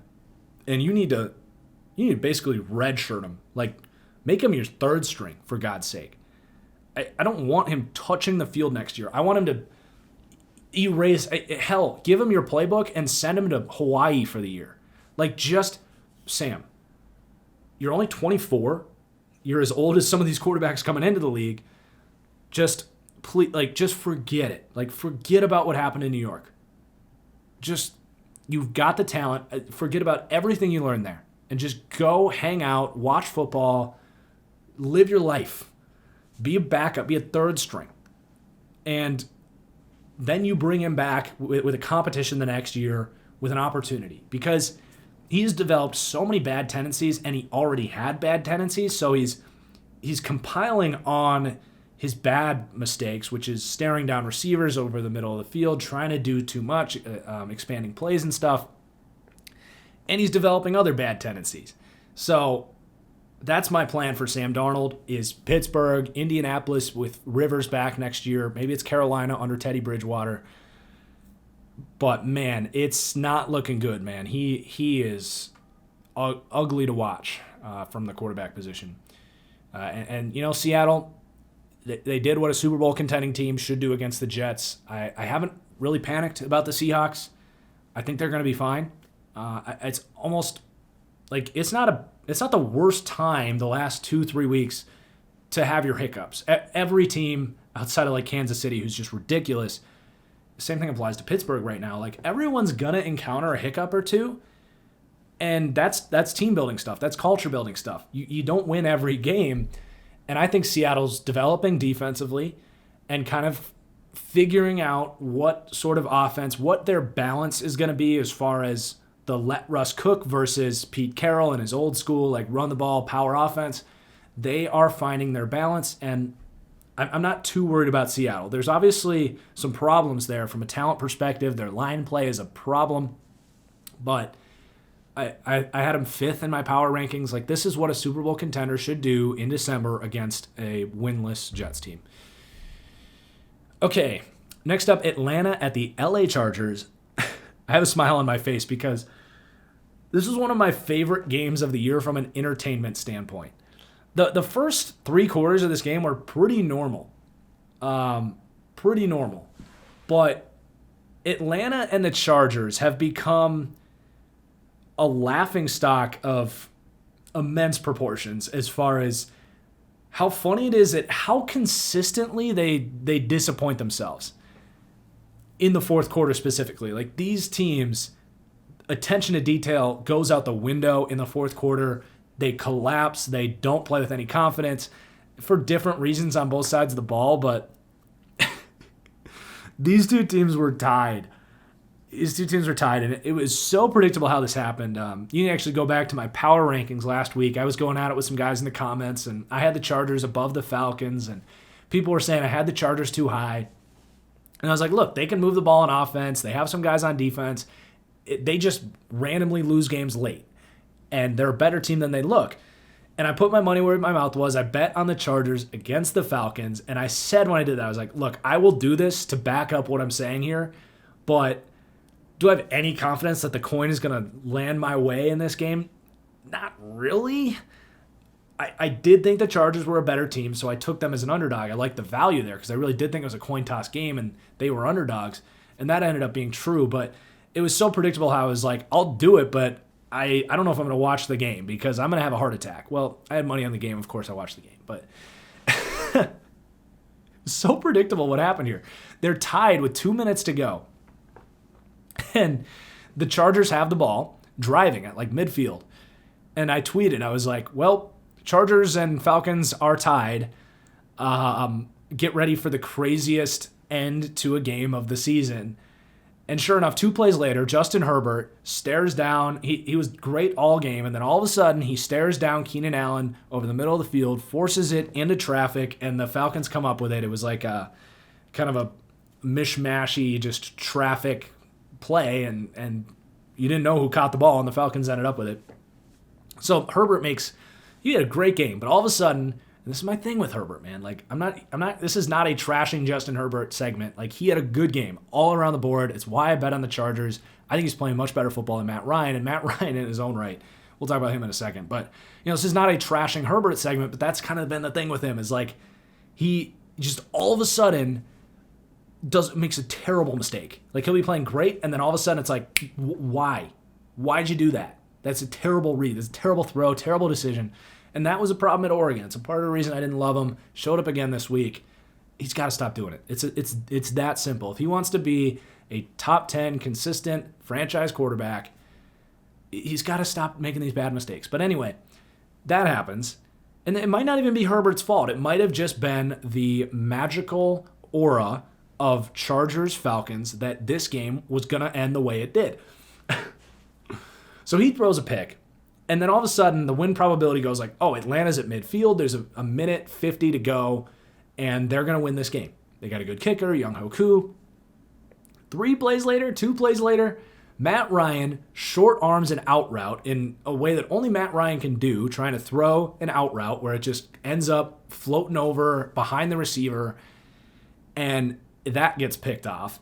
And then on the return of the pick that would have put the Chargers basically in field goal range, right around the 50-yard line, all they would have needed to do with a minute and a half to do is pick up a first down, maybe 2, and then they would have been in position to kick the field goal. On the return, there's a personal foul on the Chargers that sets them back probably 20, 30 yards. I need to go back and look at the actual yardage difference that made. So the Chargers had to make some really nice plays, and to Herbert's credit, he drops an absolute dime to the back corner to Johnson, I think it was. And this Johnson guy, number 83, I can't think of his Jalen Guyton and some other Johnson, but he's making some plays for this Chargers team. He's a legitimate kind of outside deep threat for them. Herbert drops it in the bucket. They run out to miss the field goal, and we're like, oh my God, the Chargers are kicking a game-winning field goal. They had a complete botching of a field goal at the end of the first half, which Anthony Lynn, like, oh my God, it's so predictable. And they run him out, and they make the kick, and it's like, they did it. They made a field goal for the win. It was an entertaining-ass game, dude. I am not going to lie. Like, this game meant nothing. It was probably best for Atlanta that they did lose this game, because my takeaway here is, I mean, Matt Ryan was hot garbage in this game, and that's not who Matt Ryan is, but he was awful in this game. The lack of physical traits couldn't be any more obvious as that out route that he tried to throw, but he forced a terrible pick into double coverage.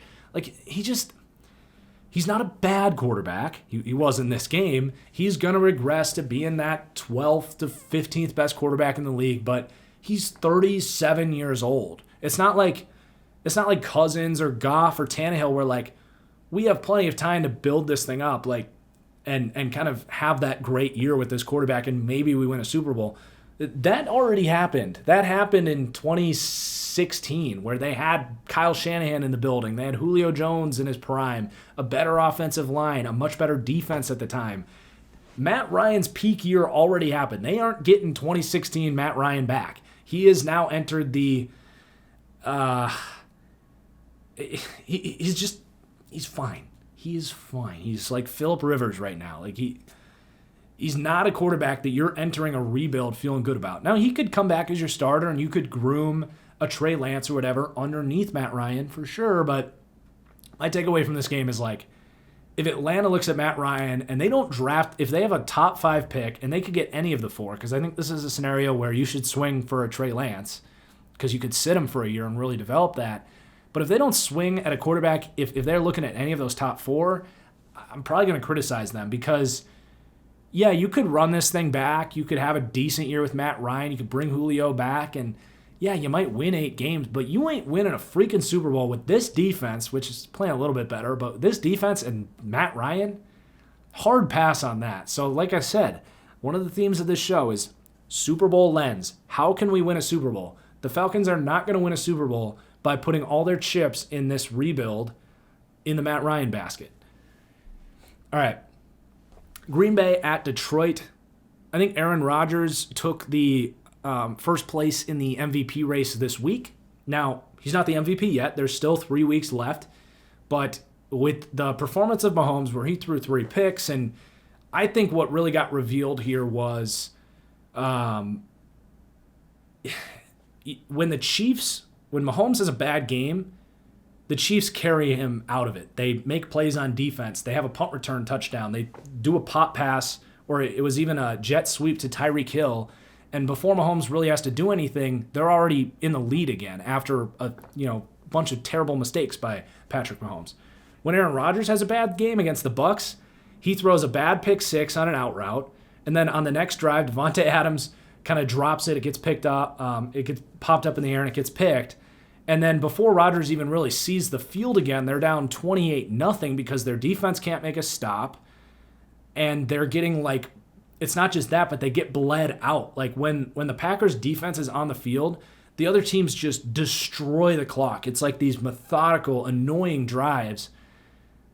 And by the time Rodgers saw the field again in that game, it was like, oh wow, they're down 28-10 and their defense can't come up with a stop to save their life. Whereas with the Chiefs, yeah, they were playing Miami. They weren't playing Tom Brady. But every time Mahomes made a mistake, it was like he's got the ball back, and there's Tyreek Hill wide open on a crossing route across the field. So to me, that's the biggest difference between Rodgers and Patrick Mahomes right now is, you really got a nickel and dime, or not nickel and dime, pick this thing apart, because at the end of the day, we're watching arguably the two greatest quarterbacked seasons ever. And Mahomes, I think, honestly, took that down a notch because that was a pretty ugly performance against the Dolphins this week. And there's been some other games like the Patriots game and stuff where Mahomes was just kind of Rodgers has had the one game against the Bucs where he was not good. But like I said, at the end of the day, Rodgers and Mahomes might end the year as the two most efficient, high production, quarterback rating, PFF grade, whatever you want to look at. These might be, at the end of the day, the two best quarterbacked seasons ever. So it's unfortunate for both of them that the other guy is having such a great year, because one of them is going to miss out on the MVP. They've both been incredible.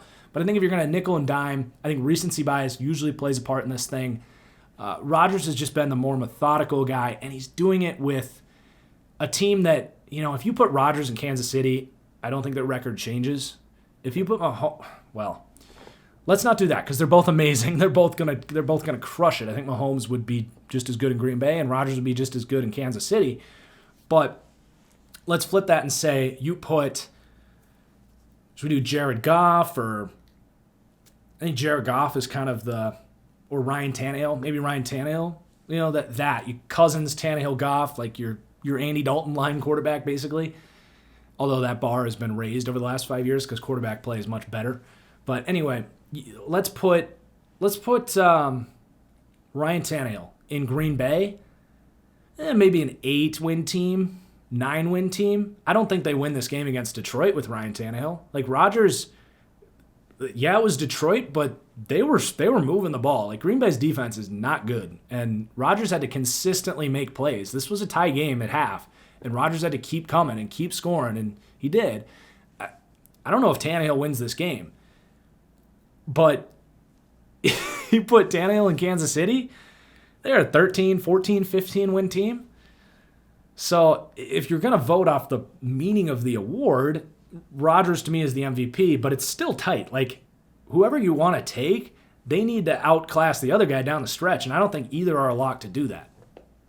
Both these guys are amazing, but I do think Rodgers kind of became the front runner. This is a 2-horse race, and it really is coming down to the line. I think they're doing that a little bit, going back and forth.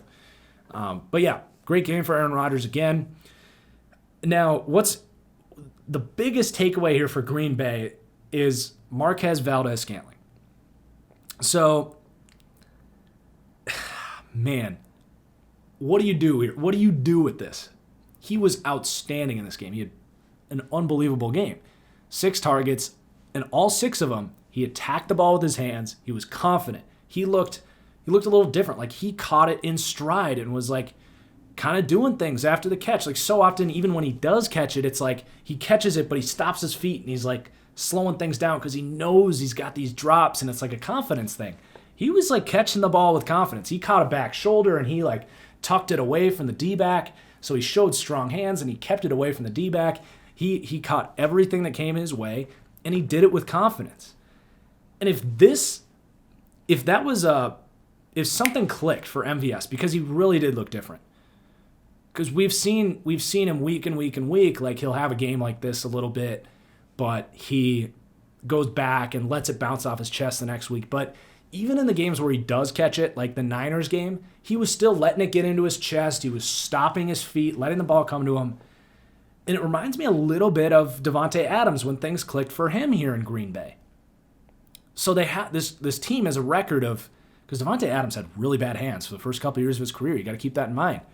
And he's clearly developed that. So it just makes you think, if MVS, if that's what they're getting and something flipped, that opens up this Packers offense to immense proportions. And I've been extremely tough on the guy, but I was impressed this week. If anyone's going to be hesitant with MVS, it's going to be me.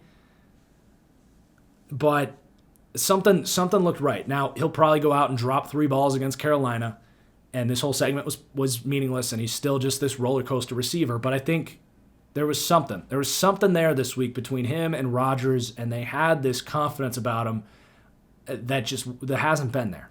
So it's something to keep an eye on for sure down the last 3 weeks. If MVS is stable, that boosts their upside as an offense for sure, because he is a legitimate deep threat, explosive option for this team. It's just the drops. And then for Detroit, like Stafford was really great again in this game. He gets hurt late in the game. That's back-to-back weeks where he's basically put this team on his back. And he's different than Matt Ryan. Like both their teams they're similar age, but Stafford's a little younger, I think. But both these teams are entering a rebuild. But with Ryan, we've seen his peak, right? We've seen what can happen if you put everything around him, a good play caller, a solid defense, a good offensive line. Stafford, we kind of saw it in 2016, and I think that Matthew Stafford is still in there. So it's a little different. Like, I think you could run it back with Matthew Stafford at least another year. I don't think Detroit, and their draft position isn't as good, I don't think Detroit necessarily has to draft a quarterback. But it's just a consistency thing with Stafford. So he was great again. He's injured. You cannot play him. There's no point in rolling Stafford out here if he's even remotely injured, because losing is only going to help the Lions at this point. All right, 4 more games here. I'm just going to grab a quick sip of water. We're not going to take the whole break. Good stuff. So New Orleans at Philadelphia. Let's talk about the Eagles. Jalen Hurts is fascinating. He's very fascinating. Let's talk about what I thought about Jalen Hurts, because I'll admit I guess I was wrong on Jalen Hurts to a point. I think I was more like late to the game with Hurts. I just didn't love the whole, like, he was not good at Alabama as a passer, like, at all. I don't think anyone fell in love with Jalen Hurts, the Alabama quarterback. I think that's fair to say, and I was certainly on board. I was like, yeah, I mean, he's just one of these mobile college quarterbacks that just isn't great as a passer. But he went to Oklahoma, and then you're dealing with segregating his production from the Oklahoma machine, right? We're dealing with that with Spencer Rattler right now, too. Like, they do such amazing things. They scheme up so much good stuff there, and they just have these wide open passing lanes. It's almost tough at times to know what to do with it. And obviously Kyler and Baker, like, they're good NFL quarterbacks. But with Hurts, it was a little different. They were doing a little bit too much scheming stuff up, and the rhythm stuff wasn't there at Oklahoma. And I would argue here in Philadelphia, there's not a ton of rhythm with Jalen Hurts as a passer. But what really changed with Hurts was between the coaching at Oklahoma and whoever he worked with in the pre-draft process, especially, he completely changed his mechanics. And it's the same thing we've seen with Josh Allen and Lamar Jackson, and with modern technology and the way these coaches around the world are with quarterbacks. The idea that a guy can become more accurate is something I have certainly opened up to. And Jalen Hurts is just another example of it. I think Josh Allen and Lamar Jackson, like over the last couple years, there has been some really fascinating stuff going on as far as overhauling a guy's mechanics to improve his accuracy. And that is something I saw firsthand at the Senior Bowl, and I was intrigued by him at the Senior Bowl. I came into the Senior Bowl, he was like my 18th ranked quarterback. I had no interest in Jalen Hurts, and I walked out of that, I was like, he looks a little different. He looks a little different here with his throwing mechanics. He's had a couple months after college to really refine this thing, and I guess it was more of a month after, but my eyes had opened. He was pretty accurate there in mobile, and I bumped him up to like my 9th quarterback, my 10th quarterback, I think, and clearly that was still too low. But I didn't hate like the upside. I kind of talked about Lamar Jackson, and now we've seen Josh Allen do it, and I talked about how I'm intrigued by his development as far as accuracy goes, because that was the biggest thing, and developing his processor and playing in rhythm. That stuff's much easier to develop. It's more the accuracy that for a while was just, it didn't really get better once you got to the NFL. So I guess I'll say I was wrong on Jalen Hurts. I went back and listened to what I said about the Eagles pick and the draft grades, and it was much more about, I gave that grade an F. It was much more about like believing in Carson Wentz to have a turnaround year. Credit the Eagles for seeing that. Yeah, I mean, he's intriguing. He's far from perfect. He's definitely leaving the pocket very quickly. I can't necessarily blame him. I think that's probably sparked the offense, if anything, because Carson Wentz was probably hanging in there for too long. And, you know, the decision-making has been fine. Overall, you're intrigued. That's all I'm going to say about Jalen Hurts. It looks like that was probably a pretty good pick in the second round, all things considered. And then for Doug Peterson, he actually coached a really good game here, and it's just kind of weird. He has not been doing the stuff he did with Carson Wentz. Scheming things up, good designed read options, pre-snap motion, pop passes, screens. Everything was just better, and they came more prepared, and they executed better. And for whatever reason, that happened now that Wentz is gone. And I don't think that this team just magically like plays better without Carson Wentz. Like, I don't think Wentz is like this terrible leader that they don't want to play for. I think part of it is based on the way they're calling plays. I think Doug Peterson, the best of him comes out when he knows his quarterback is limited. Because I think with Wentz, they were not doing anything to make his job easier. Like, all of this pre-designed like preparation wasn't there with Wentz. It felt like with Wentz, they were like, this is our scheme, these are your reads, this is the play call, get through it. Make this happen, Wentz. But when they go to Foles, you know, they run the Philly special, they're doing pre-snap motion, and then now we've seen it with Hurts. So it's kind of like, it makes you think. Obviously, Wentz has had his struggles, but why can't Doug Peterson do this stuff with Wentz? I don't get it. So that's the takeaway for Philly. They beat the Saints. It's a big deal. They got to play Arizona this week. If they can beat Arizona, we can take them seriously, and we can take Doug Peterson seriously again. I've seen a lot of bad stuff from Doug Peterson before I totally applaud him, but this was a well-coached game. He got the team ready to play, and they beat the Saints. And then I'm not really worried about the Saints. They were inevitably going to lose with Hill at quarterback, and Hill wasn't actually that bad in this game. He's a backup. He can do some nice stuff with his legs. But, yeah, I mean, they weren't going to keep winning with their defense holding guys to 16 points every week. So it was kind of inevitable. They need to get Drew Brees back. If not, they should go to Jameis, because if Brees is not coming back, and he probably is, but we're talking about a 41-year-old man dealing with 11 cracked ribs. I'm not a doctor. I don't know when he's coming back, but if he isn't, like this week against the Chiefs, you gotta roll Jameis out there. You have to start thinking about the big picture here. You're not winning a Super Bowl with Taysom Hill. you might put together a couple fun games. You might, I don't know, get to the Super Bowl. But to expect 4 consistent straight weeks from this quarterback, you can't. You just can't. Jameis, at least the upside is there. At least the upside is there. He's going to come out slinging, and man, they don't even have the best like vertical threats in this offense. But you might win a Super Bowl with Jameis. You're not winning it with Taysom Hill.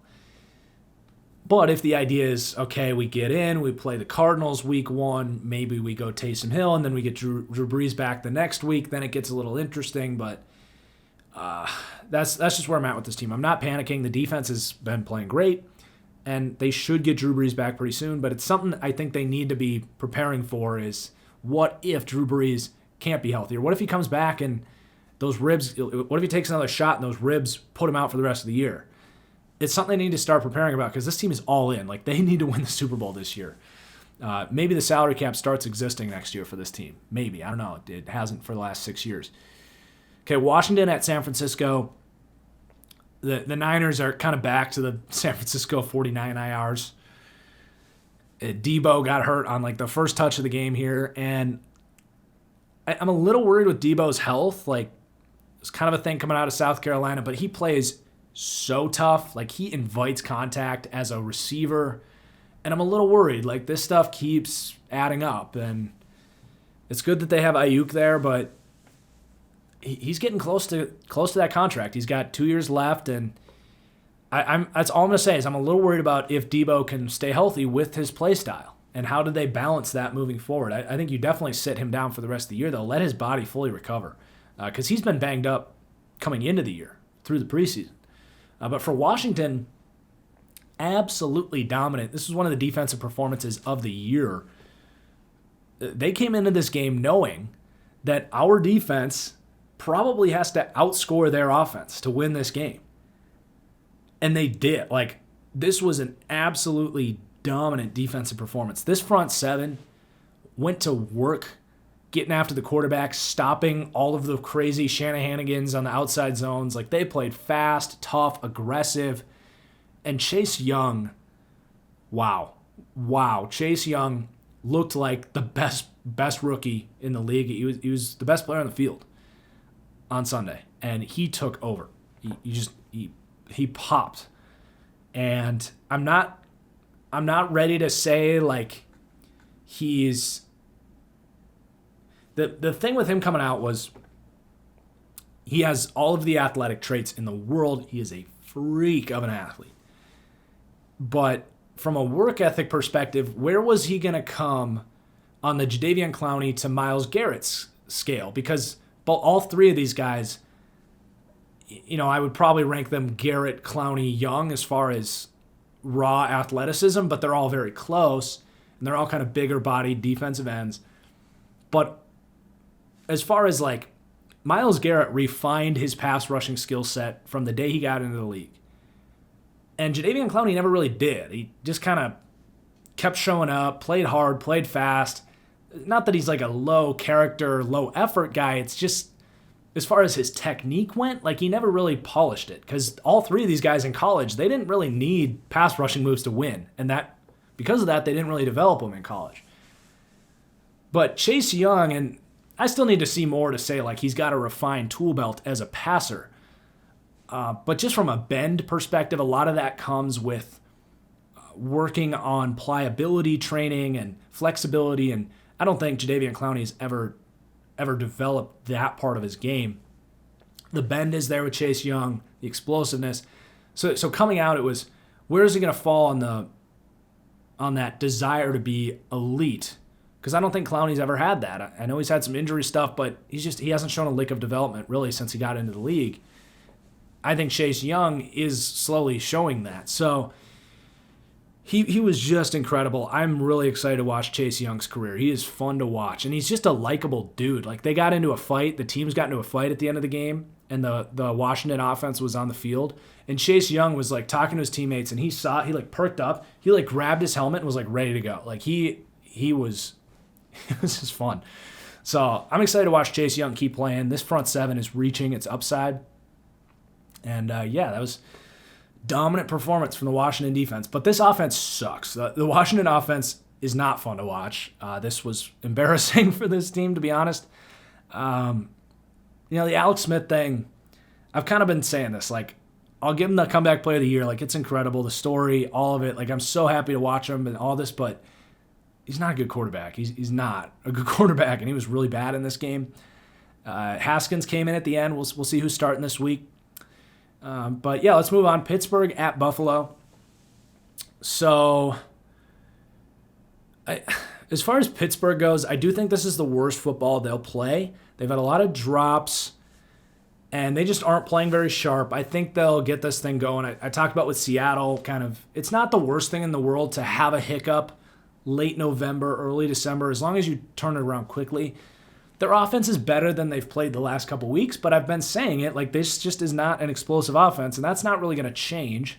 It's not that this team can't win a Super Bowl. I do think they'll turn things around. I'm not going to panic, but they're clearly not like this second best team in the NFL, a team that's going to go head-to-head with the Chiefs. Like, they're right there with all the other teams in the AFC that aren't the Chiefs, basically. And then for the Bills, they established themselves as the second best of that group. Josh Allen is awesome right now. He is playing with a ton of confidence. The game is totally slowed down for him. He's got lots of help around him, and it's helping him just see the field better. His mechanics are better. He's getting real coaching for the first time in his life at the quarterback spot. I mean, just think, like, going back to his high school days, like, he came out of nowhere. Like, imagine if he got because he clearly has that itch. He clearly has the itch to be great. But imagine if he had, like, the all-11 QB school and then went to go, like, play for Nick Saban or went to Oklahoma. Imagine if, like, throughout the years, like, he was getting good quarterback coaching, like, what this guy could be. Because I still believe that Josh Allen, at least in my lifetime, I can't truly speak on Elway and Marino, who people say were amazing athletes. But just strictly speaking about raw traits at the quarterback position, Josh Allen, to me, is the most gifted quarterback ever. More than Cam Newton. I think Michael Vick is the other guy you can debate with, because Vick was obviously a better runner, and he had a cannon for an arm. But Josh Allen is an amazing runner, but his arm is just different. Like, the fact that people even debate it is questionable to me. Like, yeah, Mahomes makes amazing plays, and you could argue he has better arm talent as far as that, what I say, see-ball, hit-ball arm, where he can accurately put the ball wherever he wants, whenever he wants, whatever platform he's on. Part of that comes with core balance and instincts. So, like, yeah, Mahomes has a more natural arm, but just raw arm talent. Like, they're standing flat-footed, and they're just going to uncork it. There's no debate to me that Josh Allen has the strongest arm in the NFL today. And again, I can't speak on Elway and Marino, who people say had just unbelievably strong arms. But in the 21st century, Josh Allen, undisputedly, more than Brett Favre, Mahomes, Rodgers, Stafford, undisputedly the strongest raw arm in the world. And you pair that with a guy that's figuring some things out, and it's pretty scary. So the difference between Josh Allen and Deshaun Watson and even Russell Wilson, that margin is very much thinning. Like, all three of these guys have shown that they make some mistakes. Wilson, you trust to make the least mistakes out of the three, which is why he's kind of in a tier above those two. But especially Josh Allen and Watson, there's very little difference. Like, they all are elite play extenders. They all are great pushing the ball downfield, and they all have excellent pocket presence and ability to extend plays and make some magic happen. And that will play in the playoffs. It's just a matter of how many mistakes inside a game do you get from Josh Allen, because he has clearly improved his processor and his decision-making, but it's when you do it at such a high level as he did, and he has some really bad tendencies as far as forcing things down the field, it's very difficult to just erase that completely and all of a sudden become Aaron Rodgers and to the level of frankly, Wilson and Mahomes, where like these guys are excellent at taking those calculated risks. That's the part of Josh Allen's game that I don't know if he'll ever, because there was another throw in this game against the Steelers, where just like, ooh, yeah, no, don't throw that, Josh.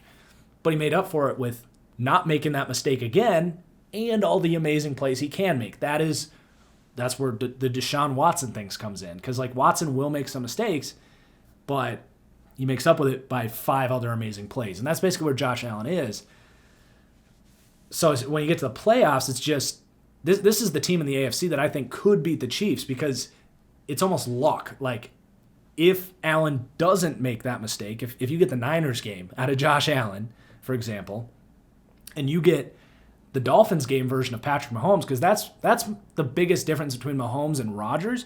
Mahomes is more talented, he's got more upside, but he'll give you some mistakes. Almost every week, there's a throw here, a throw there, where it's like, that should have been intercepted. So if you get maybe 2 or 3 mistakes from Mahomes like the Dolphins did, and then you get a mistake-free game from Josh Allen, all of a sudden the playing field is pretty even between the Bills and the Chiefs, because both these offenses are extremely explosive.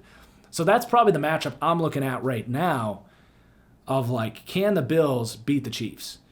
But they got to get there first. They got to get good playoff performances out of Josh Allen, and I think he's very capable of it. We just need to see it, because that game against Houston last year from Josh Allen in the playoffs, that was concerning. That was like, oh, God, like the mistakes he made in that game, they kept piling up. But that's the difference this year with Josh Allen is that's not him. He'll make a mistake, but he'll be like, you know what? I'm good. I'm confident. I can slow this thing back down and get back to the basics, and those big plays will come. All right, Baltimore at Cleveland. This was maybe the game of the year, maybe recency bias on that, but I can't think of anything off the top of my head that was better. So this was awesome. The Raiders and Chiefs have had some great games. But let's start with the Cleveland side. I mean, we kind of talked about Stefanski and Baker at the beginning of the show, so I won't go too far in depth here, but I just have a really good gut feeling about Baker Mayfield. I didn't like him coming out. I didn't think the arm talent was there. I'll just say it. Like, I missed on his arm talent. That was a big thing I wasn't crazy about him, was I didn't think, from what I saw and his whatever, it was the broadcast angles, the camera quality, the open passing lanes in the Big 12, whatever it was, I missed on his arm talent. I've said it before and I'll say it again. About 2 games into his NFL career. No, the first time, that game against the Jets, when he was taking on Sam Darnold, I had every reason to be biased against him because I like Darnold. But I saw it the first game, I was like, whoa, something about the production quality of the NFL. I was like, oh my God, like he has a cannon. So for whatever reason, I just missed. It happens. I just missed on the arm talent. I wish I knew come draft time. Like, I thought he was basically Case Keenum. I did not see the physical talent. So from that moment, I've had like this woke moment with Baker Mayfield of like, he has legitimate upside, because there's a lot of people that don't think he's a talented player, and he is. Like, he can move. He's in the, I would say, like, he's a better athlete than Kirk Cousins and Goff. He's athletically similar to Ryan Tannehill, but he's got a stronger arm, and he just has more of that pocket feel. Like, Baker Mayfield on third down understands. Like, this is where I get so frustrated with some of these middling tier quarterbacks, and why I have Dak Prescott, by the way. There's a lot of Dak Prescott talk on Twitter this week. Why I have Dak Prescott in this tier too, because if it's 3rd and 8, if my vision is I need to win a Super Bowl, I don't want a quarterback that is so comfortable leaning on what he saw pre-snap, as far as just taking that 5-step drop, and even if it isn't open, they're just going to put it in there and hope the receiver makes a play. That's Tannehill. That's a lot of times Cousins. That's definitely Dak Prescott doing that very consistently. Or taking the check down or throwing short of the sticks on 3rd down. Like, that just, so often that does almost nothing for you. And Baker, I think, knows that. Baker has that feel for the moment. Call it factor, but I'm going to get a little deeper and say it's a feel for the moment. It's an understanding of the game that, yeah, my read might say we have one-on-one out here. and everything else is covered up. So my read might say, I take 5 steps. If everything else is covered up, I'm going to take the back shoulder over here. And sometimes that works. Sometimes you throw it and CeeDee Lamb makes a great catch on the sideline, or A.J. Brown shrugs a guy off and makes a great catch, or Adam Thielen goes up and bodies a dude. Like, that can work. It can work, but football is a game of consistency and numbers, and those are called 50-50 balls for a reason. Baker understands, no, I'm not going to lean on Rashard Higgins and Jarvis Landry to beat these great corners that are covering him and contested coverage. I'm not going to lean on that if I don't have to. I can manipulate this pocket. I can sense that edge and step up. I can take an angle on this D tackle like I did 4 weeks ago. I remember getting sacked on this, but if, he just has these little attention to detail things where he's like, I can make this move. I can get out of this. And then he breaks the pocket and he will scramble for it if he needs to. He has reactionary guys. Like, this is when you get into the elite quarterback thing to me. In the modern NFL, like, yeah, Brady, Manning, like, they used to be elite quarterbacks. In the modern NFL, what the game is played today, the level that these guys are doing, that is the next level thing. And Baker, he has that, and he has this aura. I trust him. I trust him that they lost this game to Baltimore, but I trust him that he is going to show up at 5 a.m. on Tuesday morning and understand the importance of this week of football, and he's going to be the last guy to leave. He just has this desire about him. So for all of my Baker hate coming in, like, I have a very good gut feeling. Now, he's not perfect. He threw a really bad pick in this game. The edge player was dropping into coverage and he didn't see him. But the one thing I'll say about Baker too is what we said earlier is he had a bunch of bad interceptions. Last year he had bad tendencies as a rookie as far as forcing things over the middle of the field. He's taking the better risks over the middle of the field. He is not forcing things like he used to. And part of that is the offensive design is they're not running as many RPOs, but I have a very good feeling about Baker Mayfield moving forward. And I think there was a lot of excitement for Browns fans coming off his rookie year. It got tampered in year 2. Teams figured him out a little bit. Freddie Kitchens sucked. But I think they're just getting started. Baker and Stefanski. And he's got a good quarterbacks coach. Alex Van Pelt. He was Rodgers' quarterback coach for years. And Green Bay didn't bring him back. And Rodgers was pissed. So there's something there with Van Pelt as well. They have some really nice things going on in Cleveland. Their defense is a problem. Myles Garrett can't do everything for this defense. They have speed problems. Their linebackers are slow. Their defensive tackles, Richardson will make a play here or there. Same with Ogunjobi, but they're not well coached. They're not stable. They have a lot of work to do on the defensive side of the ball. If they can build this defense up next year, I think they could be like a Super Bowl team, because I think their offense is going to be good. Like, their offense with Stefanski and this offensive line, by the way, that's the best in the league, and Baker, even if he doesn't develop a ton, like, he's a good quarterback at worst. If you get a good defense here, they can absolutely win a Super Bowl with this unit. As for the Ravens, interesting day. You expect the Ravens defense to be much better. I think a lot of this was the Browns' offensive line is so good that the Ravens lean on getting pressure with 5-6-man blitzes. They blitz a ton. They run a lot of cover zero. And when you have an offensive line that can stonewall you, and 2 really good pass-blocking running backs in Nick Chubb and Kareem Hunt, and even some tight ends that do some good things in pass protection, although Hooper wasn't playing in this game, but it's just not a good matchup blitzing this team all the time, because the point of doing that is you're creating one-on-ones, and Cleveland's 5 offensive linemen are better than your 5 pass rushers most likely, unless you have a Myles Garrett or a Khalil Mack or whatever.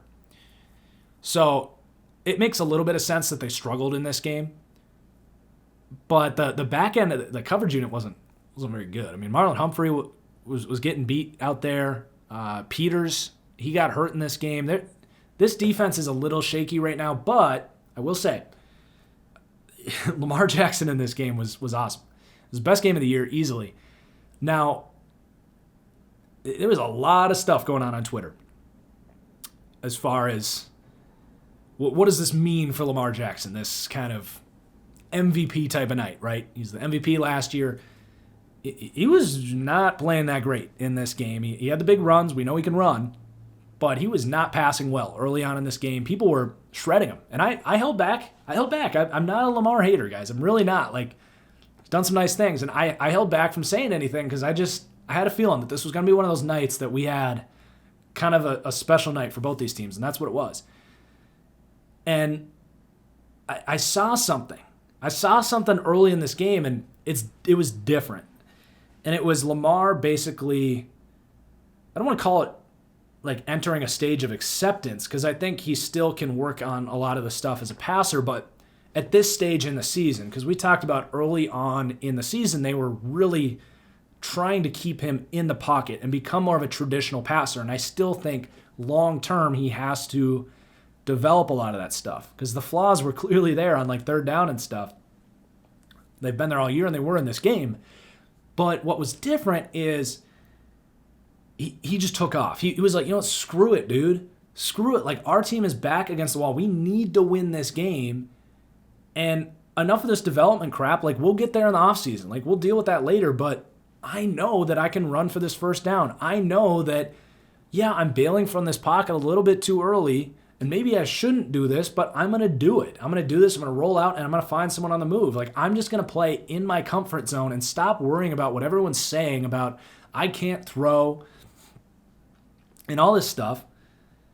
And it worked. He had a great night. Now, is that style of play sustainable? I would say to a degree, yes, but you still need some of the rhythm stuff. That's the difference between Patrick Mahomes and what we saw from Lamar. There was virtually no rhythm in the passing game, and it was lenient on doing crazy stuff. And against the Browns defense, it's going to look great. Other defenses are going to pinch you in the pocket and make you pay for that.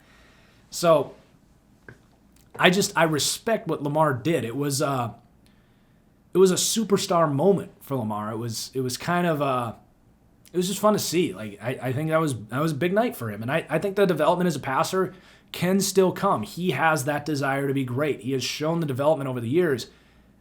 I think it's very fair at this point to say, yeah, he's probably overrated as a passer. He is not a good passing quarterback. He's inaccurate. His pocket presence is spotty at best, if you do want to talk about him as a traditional passer.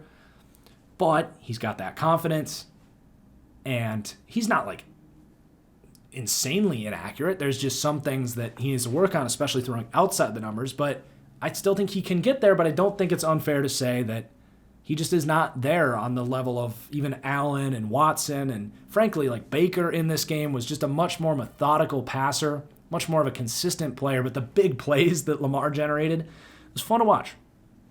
So it was a big night for Baltimore. I think they go 11-5, and honestly, I think this is what Baltimore should accept at this point. Is like, look, our offensive line sucks. Our receivers kind of suck. Our best offense is going to be just letting Lamar run and go crazy. And some of that's design stuff, and some of it's just, play improvised third down football. Like, don't be afraid to get out of the pocket. Don't be afraid to just follow your instincts. And if it all works, we're probably going to win. Now, there's going to be some ugly moments in there. I can almost guarantee it. But I think that they can, with a good defense, like, that's a way they could technically, like, match up with the Chiefs. If they just said, we're going to do our run thing and create third and manageable, but on third down, like, enough of the play action, enough of forcing Lamar to throw from the pocket. Like, let Lamar be Lamar. And maybe we need to focus on some other sustainable things for the future, but let's just go for this thing. So that was kind of my takeaway for the Ravens. Let's just hop into the mailbag. This thing is getting really long, but I'm just going to rip through the Patreon mailbag real quick. We got about 10, maybe 15 questions here. So again, if you guys want to submit questions to the Patreon mailbag, You can sign up at patreon.com/thatfranchiseguy. Submit your questions through DM on Patreon. Please do lead with mailbag question if you're going to submit a question, just so I don't lose your message in the mix. So just clicking through a couple of these. Here we go. From Ben Waha. Mailbag question. We've become really big fans of Jordan Brooks up in Seattle. He has legit speed and seems to have great instincts. The most surprising thing to emerge is his pass coverage, which what everyone was worried about him. It's been a possible knock. It's been what's gone from a possible knock on his overall ceiling to a definite plus. From an outsider's perspective, has Seattle Twitter done it again, or is he actually the future starter fringe Pro Bowler we think he is? So of all of the reaches that Seattle has had, I shredded them for LJ Collier. Didn't think he was a first-round prospect. I didn't think Rashad Penny was a good pick for them. There's other reaches out there, but of all of their reaches, I did think that Jordan Brooks was a good fit, and at least the athletic upside was there for him, and the positional upside was there for him. And you put him there with Bobby Wagner and a team that just knows linebackers, and it kind of made sense to me. Like, they liked him. They clearly heard something in their interview where it's like, we can work with this guy. And that's something here, like you talk about his knock in college. Any knock on a prospect, you never say they can't do that. There's something called development. And when you put a guy in Seattle next to Bobby Wagner with all these guys in a very linebacker-friendly scheme, he can develop those things. Like, he played at Texas Tech. You think he was getting the best linebacker coaching? No. So he comes to Seattle, he's getting some of the best coaching in the world. And they put him in a position where his sort of lack of flexibility with his hips, like, they're not going to have him flipping his hips and covering athletic tight ends down the field as a rookie. But they play a lot of zone, which a lot of guys like Brooks, that they kind of have to see it developing in front of them to make these types of plays. Like, when you are dropping into zone, you can see stuff developing a lot more. Will he ever take that next step and be like Eric Kendricks in cover and have more anticipation and reading route concepts and seeing things before they happen? To be determined there. But, like, yeah, I think Jordan Brooks can be a really good linebacker. He is a total freak. Like, he's got 4.5 speed, one of the hardest hitters in recent memory, and could absolutely be the long-term replacement for Bobby Wagner. So, yeah, I would be excited. I mean, yeah, he's been pretty good. And I think he's legit. I don't know what his true upside is. I don't think he'll maybe ever be Bobby Wagner, but I like him. I definitely like him. All right, from Jimmy Smith, not the corner. I'm a Lions fan, unfortunately. Initially, I was all in on Eric Bieniemy as the next Lions coach, and then someone pointed out how some of his criminal history. Were you aware of this? I've seen almost none of the media talking about it. Maybe his history is why he hasn't got a head coaching gig yet. Yeah, he's got some red flags. I think it was like the 90s maybe, like late 2000s. He had like a battery charge that I think the charges were dropped or something. But yeah, he's got some spotted past. But honestly, that might factor in a little bit. I think it's much more about just the Andy Reid factor. Like, Matt Nagy and Doug Peterson, they haven't been the best coaches. And I think he will get a head coaching job. But I think a lot of people look at it and it's like, how do you separate Eric Bieniemy from Patrick Mahomes and Andy Reid? Like, those guys were great with or without Eric Bieniemy. So it's kind of like, what are you going to do for us once you're away from that? It's just extremely difficult for a lot of people to make that jump. I think someone will, but I just think he's a lot riskier than people realize, basically for that reason. I mean, when you hire a coach, you want a guy that was kind of doing things on his own and show, like, a lot of guys just are better coordinators than they are head coaches. And I just don't know what Bieniemy has truly shown other than just working for Andy Reid that gives you a ton of confidence in him as a head coach. All right, from Jake Daughtery.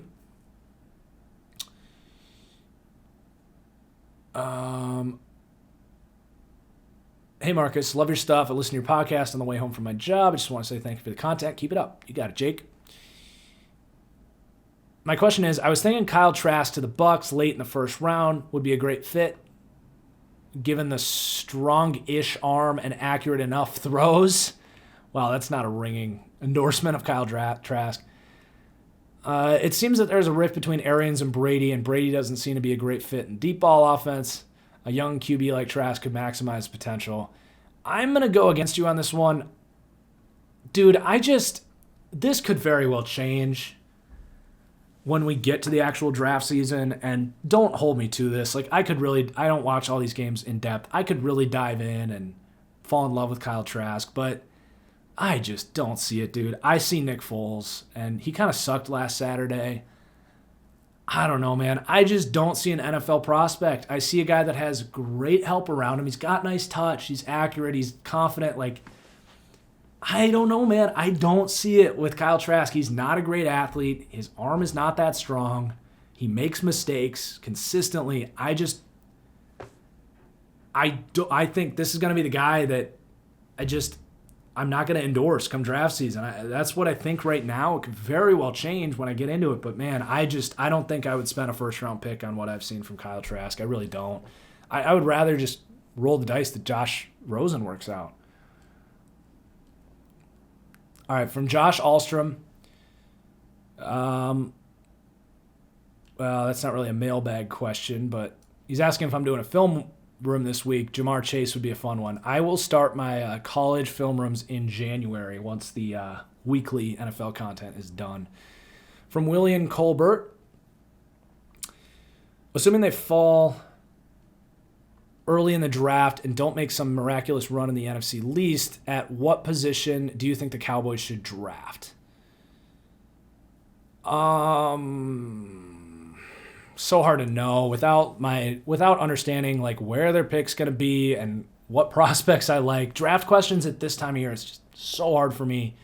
But there will be tons of draft content very soon. I promise, guys. It's just I can't go as deep into the NFL and watch. I have not missed a game yet this year. Believe it or not, I have not missed a game. I skimmed through the Jags-Titans game this week. I'm planning on getting back to it, but I have not missed an NFL game this year. I haven't missed an NFL game in like 2 or 3 years, but I can't do that and watch college football in depth. That's why when new NFL games stop rolling in, I can start watching college football. So the draft stuff is coming. I can't feel comfortable answering draft questions right now. It's kind of a tough spot for me because there's probably people at this point in time that are going to give you much better draft analysis than me because I just haven't watched enough college football. If you don't mind answering 2 questions, who's the best slot receiver in the NFL right now?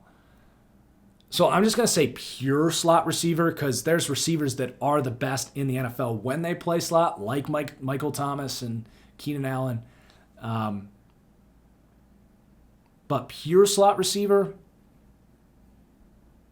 hard to go away from Jarvis Landry. I still really like Jarvis. But honestly, this year it's been Cole Beasley. Cole Beasley's been unbelievable from the slot this year. He's explosive. He's vertical. You don't really get that with Jarvis right now. I still really like Jarvis. And Jamison Crowder, I think, is really good for the Jets. What's his name for the Raiders is really good. There's a lot of good slot receivers. Russell Gage has been really good too. Mailbag from Nicholas Craig. If Joe Burrow didn't get hurt, what do you think the record for the Bengals would be right now? I think they would have won that game against Washington. They were in control of that game, and then they just vanished. So I think they would have won that game, and they probably win the. Was that against Washington? Yeah, it was against Washington. They probably win the Giants game. They got some lucky breaks in the Giants game. Daniel Jones went down in that game, so they probably win that game. That would have been fun to see them go against Tua. I don't know if they win that game or not, but they definitely win those 2 games. And I think they probably beat the Cowboys this week too. So they probably would have 3 more wins, which would put them at 5 wins. All right, from Lions. What are your opinions on Baker this season? We've talked plenty about Baker, so. Lions, you have a really good ability for asking questions, and I'm saying this to you because I love you, Alex, but you have a really great ability for asking questions that I'm obviously going to be talking about during the show. So maybe, mix it up a little bit. So Spencer asks, a bit of an odd topic, but how much should Lawrence consider refusing to play for the Jets like Eli Manning did? Yeah, it's definitely something to think about. I would want to see, who do they hire? Who do they hire? Do they give you a coach that you have confidence in? Because I actually think, Joe Douglas I think he's done a pretty good job as general manager. But yeah, I'd want to see who the coach is. And I guess he has to make that decision maybe before they hire the coach, but it's something to think about, but I don't know. I mean, if they don't draft Trevor Lawrence, they're probably rolling it back with Darnold. I don't think you spend the number one pick on Fields or Wilson. Maybe you do, but you're probably rolling it back with Darnold, and they might be sitting there with the number one pick again next year. The number one pick in the draft is almost always a crappy organization. And you really have no leverage to force a trade. So, I don't know. You probably just suck it up. From Gus, you also ask, is there a time to get the questions in? Just try to get the questions in before Wednesday. I always record at some point on Wednesday. Sometimes it's 6 in the morning. Sometimes it's later in the evening. How high would you draft every position in the draft? What's the ceiling for every position? Quarterback 1, running back, 22. I think most classes have about 18 to 24 legitimate first round prospects. And then you get to an area of more kind of shady not necessarily red flags, but more risky prospects. If you're past the point of true first-round players or the guys that are first-round players are just absolutely not a need, then I'm getting into running back. I think there is value in a cheap 5-year deal, but, man, Saquon's an outlier. I probably would have taken Saquon 10th. But for the most part, not taking a running back until after 20 probably. Receiver, I could see a world where I'm convinced to take a receiver 1. If I was the Bengals with the number 1 pick and you didn't have receivers and you had an offensive line, and you want to take Jamar Chase, I could see a world where a receiver goes 1. Tight end, it's just so tough because some tight end prospects are just, you want him. He's just a elite mismatch problem. A TJ Hawkinson, I don't know if he had the upside to take top 10 necessarily, but the kid out of Florida this year is really special. I could see him. I would say 10 to 12 for tight end. Tackle, number 1 could work. Guard, probably 5's about as early as I would go with Quentin Nelson, for example. Center, probably about the same. If you had an elite center, which is pretty rare, but if you had an elite center, I would take him in the top 10. Edge, 1. D tackle, 1 if he's a generational defensive tackle prospect. Linebacker, I'm a little more hesitant on that. I would say maybe 6 to 8. Corner, it probably isn't going to return value if you can trade it for a quarterback. So maybe 3, a Akudo is the highest you could go. And then safety, probably 6-ish. Every draft's a little different, though. It just kind of depends on where the depth is. Will Matheson, what do you think moving forward of moving Dante Jackson to free safety? Madden, I would totally do it, but I'd keep him at corner. I think he's good enough to stick at corner. Also, what does it take to join the TFGO League? Just head over to the @TFGO League handle on Twitter, and you'll see an application link. Okay, from Jonah, what do you think the Bears should do to fix their offense this offseason? God, you're hitting me with a hard one. Well, I don't think you fix their offense in one offseason. Good God. let's say best case scenario is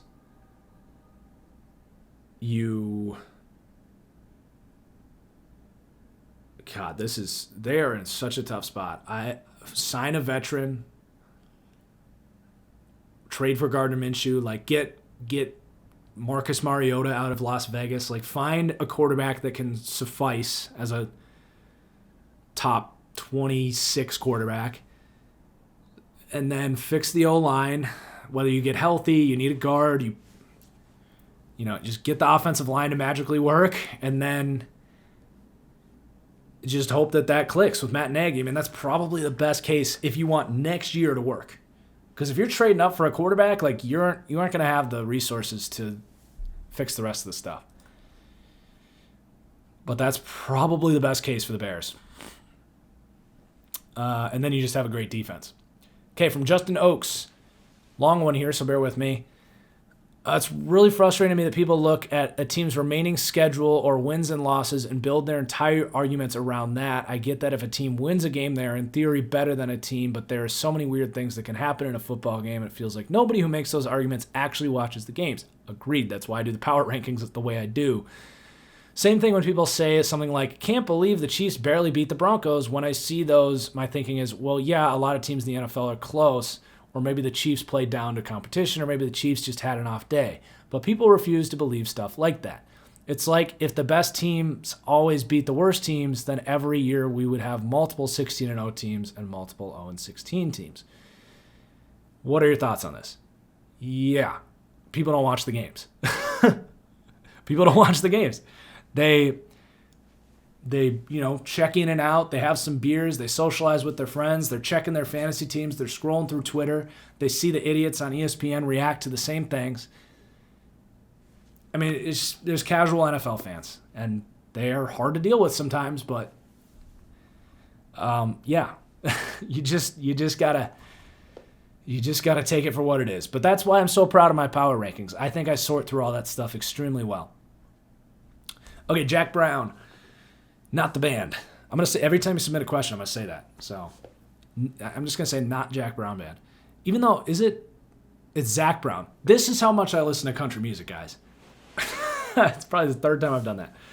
Okay, what do you think the best course of action is for the Packers with their pending free agents like Lindsey, King, Aaron Jones, Jamal Williams, and Tunyon? Tunyon, they shouldn't have any problems getting back. He's a restricted free agent. Same with Alan Lazard. I think those will be a focus. They want to keep those pieces in there. I think they let Corey Linsley go because I think they drafted the left guard there. I struggle with his name. He's such a beast. Elton Jenkins. I think he played center in college. He stepped up at center. I think they feel pretty good about him stepping in at center. And then they drafted some guys. Guard's a little more replaceable. Maybe they get Lane Taylor back. Like there's options at guard. And hell, even what's his name that stepped in at guard this year has been pretty serviceable. They could run him back, the Duke kid. So I think they let Lindsey go. Aaron Jones, I think they'd let him test the market, see what his market is. If someone gives him $10, $11, $12 million, he's gone. But I think they might be able to get him back on a budget. I think Aaron Jones, for his sake, he'd be smart to come back $9 million for Green Bay instead of getting $11 million to play for the Jets or whatever. I don't know if there's going to be a huge market for Aaron Jones. I think they'd like to bring him back if they can. Jamal Williams is probably gone. A.J. Dillon should be able to play that role. And then Kevin King's tough. He's had a pretty good year. It really comes down to what Kevin King wants. I think he probably hits the market, but I could see them negotiating him back for a 2-year, $8 million deal. I don't know what his market's going to be. He's basically a former first-round pick. He was the first pick in the second round. He's a freak athlete. He's had a good year, but he hasn't been able to stay healthy. He hasn't really reached his potential. He's a tough one. But yeah, they've got a lot of work to do for sure. All right, from Matthew Bell, in hindsight, who would you take with the top 10 picks in the 2020 draft? I'm going to do a 2020 redraft at some point. That is a tough one to make up on the fly. I want to do it right, so that will get answered in time. And then also, who is one player you miss now that is retired? For me, it's got to be Romo. Luke Kuechly. Luke Kuechly was awesome, man. He retired early. he was special, dude. He just had instincts. He was like a safety and a linebacker in one. He was incredible. Okay, from Vic, this is our last question. A mailbag question that's actually to the point. Yeah, he was talking in circles with his last question. Why do so many people undervalue bend on the O-line? It's key to establishing leverage and winning against power, yet so many people overlook it. Okay, we're getting nitty gritty here.